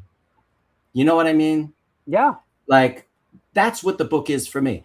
You look at the book, you want to see some dope pictures of Gorilla Biscuits or whatever, you know, you can look at the book through that lens. But for me, it's a kind of homage to those actual spaces. Yeah, it's legit, and it's a testament to how we felt as young people being there. It was about the scene. It was about the room. It was about the energy. It wasn't about that guy on stage. It was about all of us. If I had more intention to like document the scene, I would have shot people, you know, Mike Bullshit, writing out his fucking bullshit monthly in his room, every possible nook and cranny of a sheet of paper. It's a story Lou says, great Fugazi shot. Oh, thank you. This is this is at Roseland, and this is when they were filming actually for Jem Cohen was filming for Instrument, and I used to shoot in between the barrier. You know, unfortunately, these shows, it was like barrier show where you'd have the stage, the barrier, and then the crowd. And you were supposed to only shoot for like 3 songs. That's such bullshit, huh? And it was always a drag. And I went around the side and I made this picture, and I always felt like, it's a little far, but I kind of like that. You know? No, it's different. Yeah. It's funny. I don't remember Fugazi playing Roseland. That one must have. Yeah, they played 2 nights, I think. Wasn't it the Ritz? You sure? Wasn't it the Ritz? Well, in my book, I got a name drop here. I got a letter, or I got an email from a dude whose name might rhyme with like Flea and McFly, who said like, I got to correct you because on the back of your book, you only cite the Ritz. But actually, the other pictures were from Roseland. They were quite late additions to the edit of the book. I see. Those 2 Roseland pictures. So I actually just failed to update the back cover. I see. But yeah, they played, I think it was with Jawbox, and one night they played with Mechanormal. And then another night they played, I think, with Jawbox and someone else. There was like and there is I didn't highlight one of these, but there, let me find that Jawbox. There is a Jawbox shot or 2 you said. Yeah. Was that later on? Where was that? It's probably right around there somewhere. There it is. I got it. Yeah, I didn't highlight that one, but here it is. I guess this was Roseland when bands were playing on the side on that weird kind of, right? I guess this is Roseland. It is Roseland, and it had those weird tarps. Yes. In the ceiling. Yep. And you know, photographically, I always hated looking up at bands. Yes, of course. It just feels distant. I mean, I like this photograph because I could get quite close, and apparently I caught someone else's flash at the same time. I used to kind of leave the shutter open. It's called shutter drag. You shoot it like 15th underneath of a second.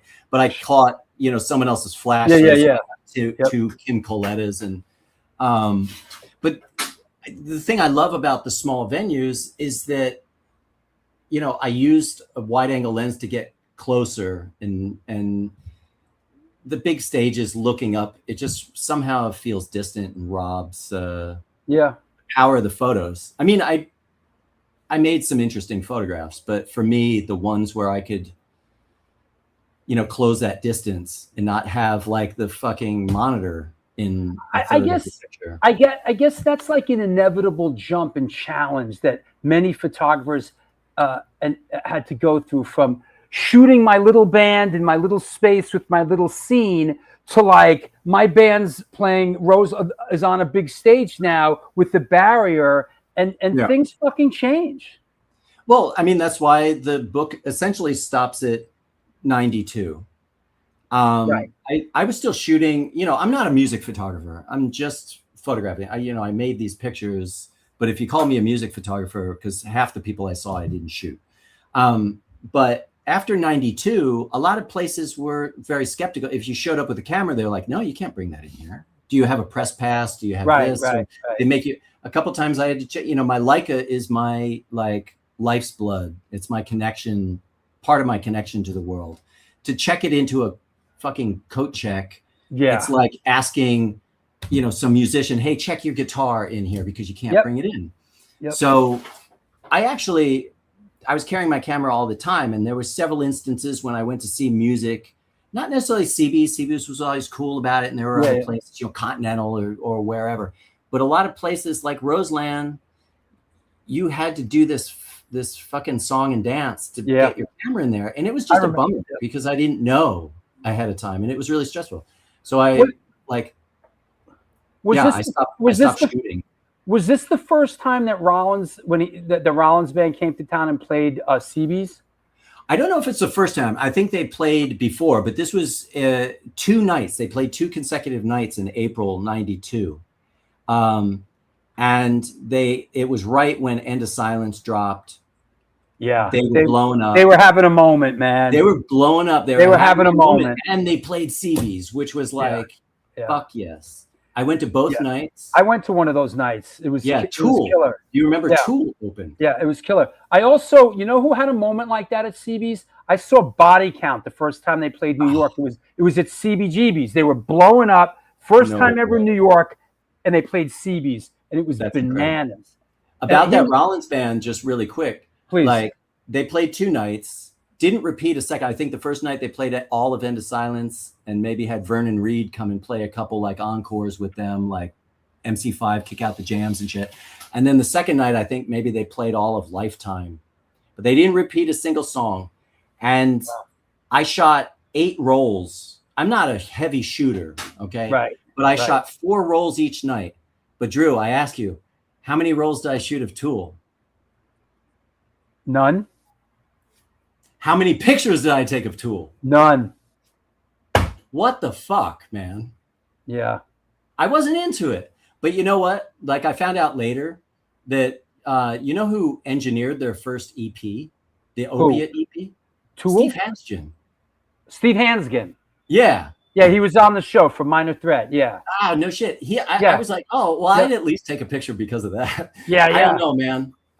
If I could go back, I would have at least taken 1 or 2 pictures of Tool, but I wasn't into it. But really quick, for my book, when I do books, usually I make like a print that comes with like a special edition. But for this, I thought like people wouldn't be so into like buying an original print. So I made skateboards. Oh, wow. How could you get one of those? You can get them through me. The problem is like shipping from here to the US is like crazy. They're kind of more an EU thing.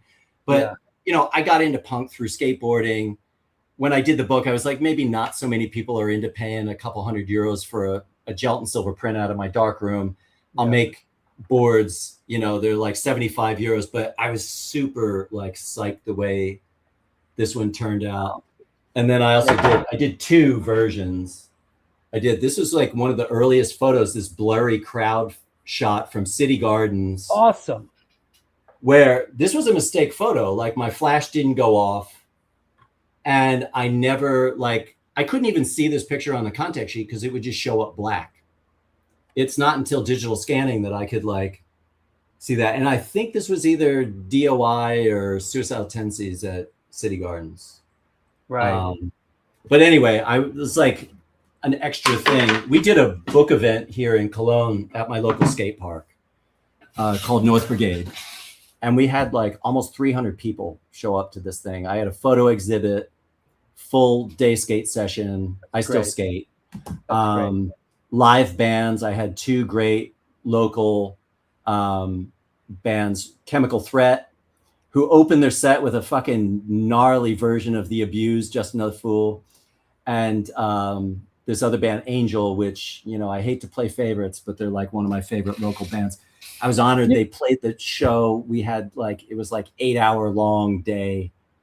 And it was like day of my life, man. It's very interesting, your story. It's sort of like the accidental photographer. I shot a couple pictures because I was there. I love my buddies. I love my friends. And, you know, it just goes to show that even that attitude, what came out of that, the material is still so, and I know a lot of this is my trip, but I consider it so historically precious and important. just from the sort of laissez-faire, like click, it just it's incredible. I mean, I used to tell people I kind of stumbled into photography, and again, it's like I gotta, give credit where credit's due, whether she wants to accept it or not. That woman Sue, early on, she was such a supporter. She's the one. She actually came to my house and talked my parents into letting me go to art school when they were like, "You literally took one photo class, and now you want to spend $4,000 or $5,000 to move up to New York and go to the School of Visual Arts." And I was like, "Yeah." She's like helped me out. Have you seen your Hardcore Legends trading card? I did not know. There you go. Jeff Lab photographer, move up front. Dude, okay. All right. Yep. And you got to see the back, man. The back is chock full of information. Good job, Josh. Good job, Josh. This is cool. I actually learned a little bit about Sean from this one. Yep. Jeff is also the co-founder of Errata Editions, an independent publishing company whose initial launch was focused on photography books about photography books. Their Books on Books series set out to make rare and out-of-print photography books once again available to students and photography fans. Could you tell us a little bit about that? I mean, part of my life as a photographer, I taught photography for about 12 years at the International Center of Photography in New York, which is an exhibition center and school. And as an educator, books have always been really important. Like my whole studio is surrounded by books. Downstairs, we have a library of art and photography books that numbers like probably about 3,500 books downstairs. This is my reference library. It's how I learn about different people's work and get inspired by other photographers. But in photography, a lot of those books go out of print. They become unavailable. Students it'd be like if you were studying writing and you couldn't read James Joyce or Salinger or whoever, it's a loss. So I started this book series, and I would work with the photographers, get permissions to reproduce important bodies of work so that we could study them and I can present them. They weren't just for photo students. They're also for this whole photography world, book world. But I published 21 books in the series, and they were quite popular. But again, like book publishing is not really a business. It's maybe like putting out records, man. It's like didn't we talk about the Greg Smith London photos that I had? We did. I actually wanted to help you find like a publisher for that, and I'm kind of embarrassed that every publisher I knew is apparently an idiot that they did. It worked out fine. I know. Our good friend and supporter Mark Yoshi at Generation Records, put it out, and it was fantastic. We got it out there. It's a beautifully designed book, and I think in the end, that's what you want. You want to we just wanted to get the stuff out there in a beautiful way. It wasn't about making a bunch of money or anything like that. No. I mean, the art must be liberated. Exactly. Yeah, when you produce a book, they're really expensive to produce, and the audience is quite small. But still, that Smith book, that work was so brilliant. Yeah, incredible. Just incredible. So as it turns out, you kind of went on to a career in teaching and in photography. Could you just tell us about a little bit about that? Yeah, I mean, I've never been a shooting photographer, as absurd as it sounds. I never aspired to actually like make money shooting photos. I fell into, like I mentioned before, printmaking for individual artists. I see. And what that provided me was I only had to work 2 or 3 days a week to make my living, living in New York City. Right. So I would spend the other 4 or 5 days a week making my own projects, which are kind of social documentary projects. And just literally exploring the world with a camera. Yeah. And that kind of printmaking just enabled me to be free as a photographer, and there were probably where there might be 10,000 photographers hunting for those editorial jobs. There's probably I think I would be hard pressed to name 7 or more people that were printing like I was. So I didn't have to look for work. I didn't have to work all the time. I worked in my own studio. I could listen to hardcore or punk. And this was in New York. This was in New York, yeah. And how did you end up in the fatherland? Good question. I had been trapped because of that book series that we mentioned before. I was getting invited to talk about photography, both my own and also my book publishing in Europe. In Europe, there's a lot of festivals related to like art, photography, photo books. And I was getting invited. So I was in the kind of late aughts, in the late 2000s. I started traveling to Europe a lot, going to like Rome, Paris, Amsterdam, Rotterdam, where these festivals were taking place. And Cologne became a kind of arrival departure point for me. And I met my wife here. I met her. There you go. Love. She's also in this photography world, photo book world, art book world. And yeah, the big decision. It was a hard one. I love New York City. It's still in my heart. I feel like a traitor, although New York doesn't need me. But it ain't what New York ain't what you remember it as. I'll tell you that. It is not. It is not. But if you told me 20 years ago I'd be living in Germany for the rest of my life, I wouldn't even have understood that sentence. Yeah, like, of course. But it's great. Like I have 2 daughters now, twins. Good for you. They're 12. They're skaters. They've already gone to hardcore shows. My girls have gone to hardcore shows since they're 11 because the scene here in Cologne, and I got to give a shout out to the scene here. It's fucking really good. Yeah. Cologne's always had a really strong hardcore scene. Yeah, but I've especially heard because through skateboarding I've fallen quite hard into it. I started photographing bands again, and going to shows and taking my girls to shows, and it's like all the things that people it's like against racism, against sexism, like it's really being put into practice here. The scene's really like mindful. I don't see any fights. Is that some of these? Oh, I see. So I put in some recent pictures because give me one. Spirit Crusher, Minus Youth, Supernova. Who do we like? Hammer Nails. I like that. What's Hammer Nails? Oh, Hammer and Nails Fest. Yeah, it's a hardcore and BMX festival. Any BMX people into BMX, it's run by this dude Felix Prangenberg, who's like literally at the X Games as we speak. And they put on this week-long kung fu session. Yeah, exactly. Yeah, there's a lot of the kickboxing shit going on, which wasn't so much my thing, but yeah. But it's really amazing, and I gotta give a shout out to all the bands and people who've taken me in. They invited me to shoot their shows. They're like super they find out a little bit about my background. Sure. And it's just opened a door to a bunch of new friends, both through skating and through music that I don't take it lightly, dude. I'm really honored that they've brought me in. Question from Ray Hogan. What's the newspaper book behind you? I was a newspaper man for 15 years. Over here? I guess. Is that? Newspaper book? Yeah. I collect photography and photography books. That's a propaganda book from the 1950s about the Soviet invasion of Hungary. Oh, wow. That's pretty heavy. Yeah, it's not light reading. Yeah, that's not casual reading. But there. It's basically like the Hungarian youth will not like give in to the Soviets. Right. I like all kinds of photography, propaganda work, industrial photography. Like my interest in the medium, I cast a pretty wide net.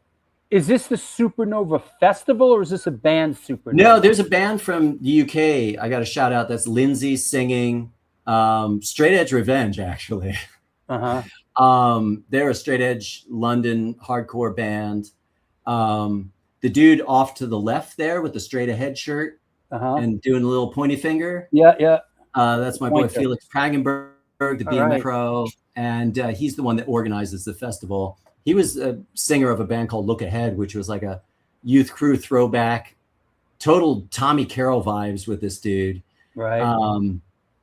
Really, really cool. I like that you're back in. I like what does it feel to be kind of back shooting this stuff so many years later?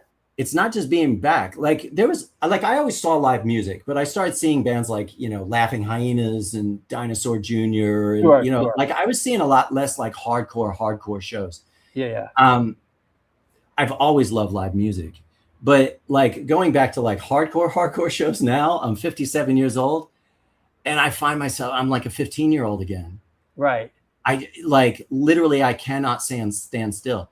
I saw. Well, I'm sure you feel that way, especially when you go see some old friends like Gorilla Biscuits. Like Gorilla, right? yeah, Gorilla Biscuits played. This show I couldn't like take flash pictures. You weren't supposed to. And I only show that just because actually the dude on the left, is that not like the German John Watson? Or Watson? Yeah, it kind of looks that way, right? Yeah. But the thing that's cool about Cologne is this is at this place, Cantina, which can do 1,200 people. I mean, it's a big venue. Sure. But a lot of the places that I've been seeing music now, 75, 100 people, and it's crowded. Oh, yeah. Places like, did you ever come to Cologne? Oh, yeah. I've been to Cologne when I was working for Biohazard, when I was with the Misfits and managing Sub-Zero. Oh, okay. Yeah. Did you ever go to Sonic Ballroom? I don't remember that. Yeah. I don't. But that's Cologne's, you know, if you're going to tour Europe, you're always hitting Cologne, you know? Yeah. But we have these venues like Sonic Ballroom, and it sounds like it's like ballroom. Dude, 120 people in there, and it's full. Yeah. Like, I love these super small venues. I mean, some of these places make CVs look like the fucking Ritz, dude. Hey, man, we live it here, man. We do a lot. We do shows at A7 still. Bowery, dude, Bowery this is Electric. total. I mean, I never got to go to A7. You know, I didn't move up to New York till 1987. Yeah. So I missed that heyday. But definitely, you would be feeling some like A7 vibes from like the places here. I love it. Ray Hogan asks, I'm thrilled to see the Anthrax. Any special memories of the Anthrax? Absolution Leeway Cro-Mag show was there you go. Fucking brilliant. Leeway to me was like anytime Leeway, yeah, they might have been kind of one of the first like official crossover bands that I saw at the Ritz. They opened they opened, I think, Bad Brains, Murphy's Law. Yeah. Is that right? They did Bad Brains shows. They were a special band, and they were unique. And Eddie Sutton was a fantastic frontman. He had a great set of pipes. He was a skinny, scrawny kid, and he'd come out and jump right in the crowd. Dude, the show I was at is actually a recording. It's the one where he's like, "Merry Christmas, everybody," and he ran out over I have no idea, 15 feet out across people's. At the Ritz. It was he at one point he disappeared, and then he came from the balcony onto a speaker stack back onto the like unfortunately I didn't shoot those shows. That was like, you know. Here's a shot we didn't show. This is I wanted to mention this actually. Who's this? Not Life's Blood. No. Who is this? It's Terminal Confusion. Terminal Confusion, right. Terminal Confusion. I couldn't remember what band this is. I was like, is it Maximum Penalty? I wrote to you. I sent it to you, and you didn't have a clue. I sent it to Tony Retman, and he like did a couple wide swings and a miss with who it was. And then, but Tony said, contact Freddie Alva. There you go. Shout out Freddie Alva coming through. I sent the picture to him. Freddie Alva in 30 seconds sends back like, that's Terminal Confusion, all OG graffiti dudes. And he has the whole, like, that dude, I didn't know you back then. I wish I did. Historian, man. Yeah. That's his era also.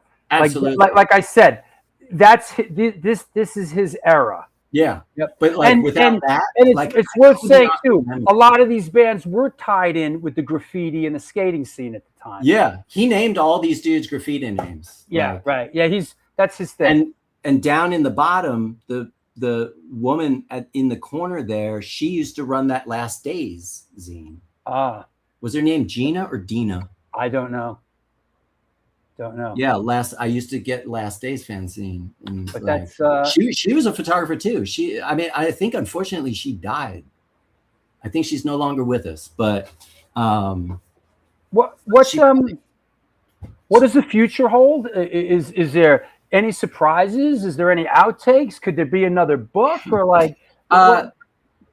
I think I've done it, and I always think it's a little bit of a cheat to do like, you know, the revised edition later after people have spent, you know, $30 on the first one. It's like, and then you're like, oh, here's 10 more pictures. Here's that gangrene picture and this, that. It wasn't good enough to go in the first time, right? I mean, not to sound pretentious about it, like as an artist, I've said what I wanted to say with this, and I think the book is about as much for music. Whether there's like new pictures that I'm making with what I'm doing, if I do a zine with that, I can't say no. I have other books that I've been working on. I mean, I'm always busy. I have a book coming out next spring, but it's not my photography. It's like me editing this American photographer, Gary Winogrand's photographs. Okay. I'm always busy. You got to keep busy. Absolutely. Music stuff. Yeah. Probably not. Well, that was great, man. Thanks for coming and chopping it up. Dude, I'm honored. Yeah, it was great, man. You don't need me to say it, dude. I think what you're doing, interviewing people, getting these histories on record, not, you know, mine as an exception, like the musicians you talk to, it's like, I love people's origin stories. The same with skateboarding when I watch people be interviewed. It's important work. You don't need me to say it. You know it. Don't stop doing it. Thank you, bro. I appreciate it. It's a special day for me. It's my birthday. There's a lot of love out there, and absolutely, it means a lot. It means a lot. Great, man. I do it because I love it. We do it because we love it, man. Absolutely. Well, it's in you. I don't think you can not do it. If you did, you'd be, you know, there'd be less of you. Yeah, absolutely. Is there anybody you want to thank? Is there anybody you want to shout out? There's a lot. I want to shout out, if people are looking for Cologne, Rhineland bands, check out Angel, Chemical Threat, Dogs Out, fucking Crime Dog. I could go on. Wonderful World. Just keep it going. Check out what's going on in Cologne. It's banging. And if anyone finds themselves in Cologne, any skaters, you need some advice, you want to go hit a session, whatever, any bands that come around, I don't know if I could help you, but maybe, you know. Hopefully we'll see you soon. You know, Incendiary Device, we're talking about trying to get over there and doing some shows. So hopefully we'll see you over there. You know, it's gotten a lot harder for bands to get over there initially. Yeah. It really has. It used to be way easier. Now it's like, it's a whole ordeal, you know. Yeah. So, but we'll see, and let's keep in touch, Jeff. I really enjoyed having you on, man. Thank you. Thanks, man. Thanks, dude. I'll talk all the best to you and your family. I'll talk to you soon. Thank you. Okay. Bye. Ciao. Well, there you have it, Jeff Flad, photographer. Great book. Great stuff, and it's always nice to see. You know, we talked about, I've seen this stuff around for a couple of years. You know, I use some of it in my films, and it's really nice when the stuff gets binded together, you know, and comes out in one single package. And you know, I want to mention that we got a minute. I'll be back with what's going on next Sunday. Is that next Sunday?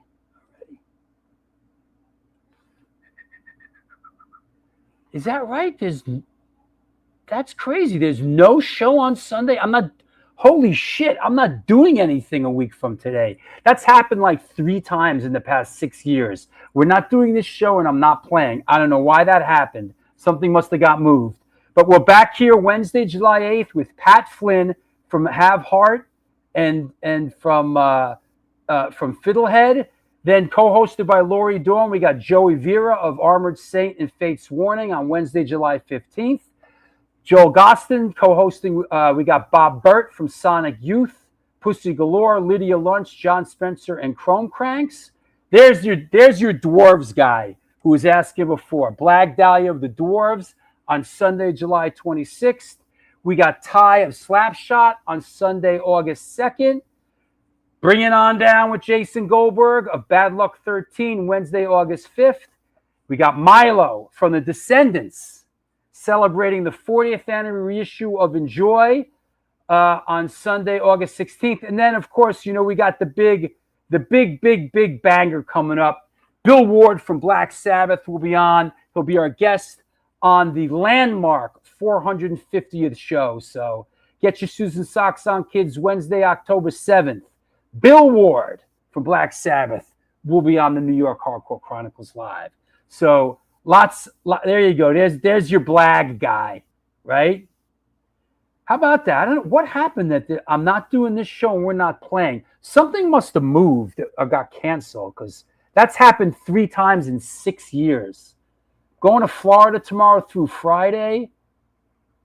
Why am I even coming back if there's no show? Something got moved. I don't know what. I'll take it. Oh my God, what am I going to do on a Sunday if I'm not doing this show or screaming my brains out? I'll be lost. Day off. I don't even know what that is. You know? I'm gonna maybe I should wear a suit for the 450th show. You know, is that right? Elon Musk is born today. So is Mel Brooks. He turned 100. I think. Yep. There you go. Pop-up show. Oh God. You know, I used to say, "Who do you want to see on the show?" But it doesn't matter anymore, because whoever you want to see on the show ends up on the show anyway. So, who do you want to see on the show? Bill Ward? Sure. Who do you want to see? We'll get him. People love the show. We're lucky. You know, they all come through sooner or later. Spaceballs, yogurt, just plain yogurt. How about that? Mel Brooks turns 100 today. Drew Stone turns 63. So, yep, 100. And I said in the beginning of the show, my dad won an Oscar in 1963 with Mel Brooks. My dad produced the best short animated film. You know, we haven't done a movie show in a while. We haven't done like a film show in a while. We used to do them a lot more. We did Jaws and The Godfather. Get Mel. I told you, we used to see Mel. I don't think my dad talks to Mel anymore. You know? Listen, Blazing Saddles will never be made. Blazing Saddles, if you ask me the funniest film I've ever seen in my life, I'd say Blazing Saddles. I know maybe it hasn't aged well for certain, but it's still the fucking funniest movie, I think. It's fucking funny. And then for me, in my world, Monty Python and the Holy Grail is like my second funniest movie. I think that movie's pretty fucking funny. I mean, these are films that came out when I was a kid. Young Frankenstein, that's right. Very good. Young Frankenstein could come in at third. Young Frankenstein's a little bit different humor, but still very, very funny. I mean, Goodfellas has funny moments. It's a violent film.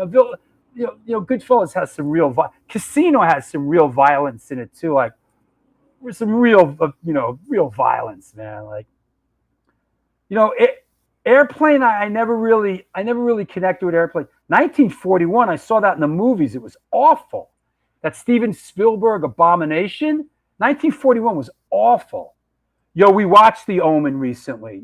Me and Rochelle did sort of like, let's do some 70 movies. And we did The Omen 1 and 2. It was cool. And we watched Death Wish 1. Death Wish 1 is barely watchable. I'm sorry. I know my dad and Mel would be a great interview, right? Well, that's where we're going to Florida tomorrow. It's my dad's 93rd birthday on Wednesday. So we're going down tomorrow. Do an episode on them. Okay. I should watch Airplane 1 and 2. Hot Shots, the first movie's funny as fuck. That's true. Yep. You know it's pretty funny too. It had its moments. What do you call it? Animal House was pretty funny. You know. Charles Bronson. Yep. Kelly's Heroes. Kelly's Heroes had a couple great moments in it with Donald Sutherland. I actually started watching Invasion of the Body Snatchers like for a minute, 78 last night. Hammer Films. That's not my strong point. Hammer Films is not my strong point. I'm not real versed in Hammer Films. I could do Planet of the Apes. You know, I could do Planet of the Apes. I could do, you know, we did Scorsese. We did a Scorsese thing. Is that right? Kelly's Heroes has a couple great scenes in it. You know, Don Rickles, and I love the scene at the end when they confront the Tiger commander and tell him the money in the bank, and they kind of make the deal. It's a great. Kelly's Heroes has a great ending. Positive vibes, man. what was his name? What was Donald Sutherland? What was his name? Egghead? What the fuck was Donald Sutherland's name in Kelly's Heroes? Goofball? The fuck was his name? Oddball. That's right. He was Oddball. It was great. It was really something else. It was great. So yeah, and also listen, just a reminder. What are the succession of events here? I'm a little confused. All right, Pat Flynn is on July 8th, and then we're back in the Bowery for a live show on July 12th. And then Joey Vera is on the 15th. Okay, I get it. And then ID is playing back on the streets again with Mess, Benton Army, Slugger, Restraining Order, et cetera, et cetera. And then I'm playing acoustic. Oh, and then you're not supposed to see that. Can't announce that yet. Point Break. That was kind of great when it came out. All right. Great to see everybody. Thank you for all the birthday wishes.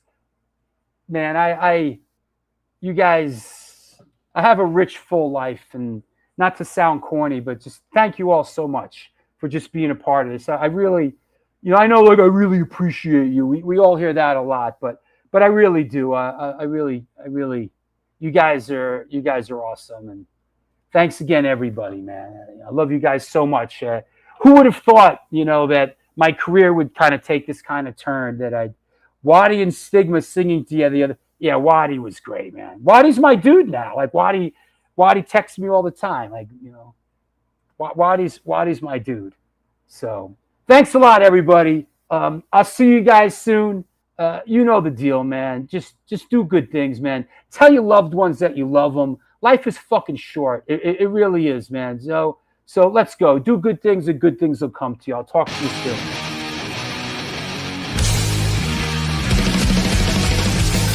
By indoctrination, conditioned by society. You're a victim of the digital age.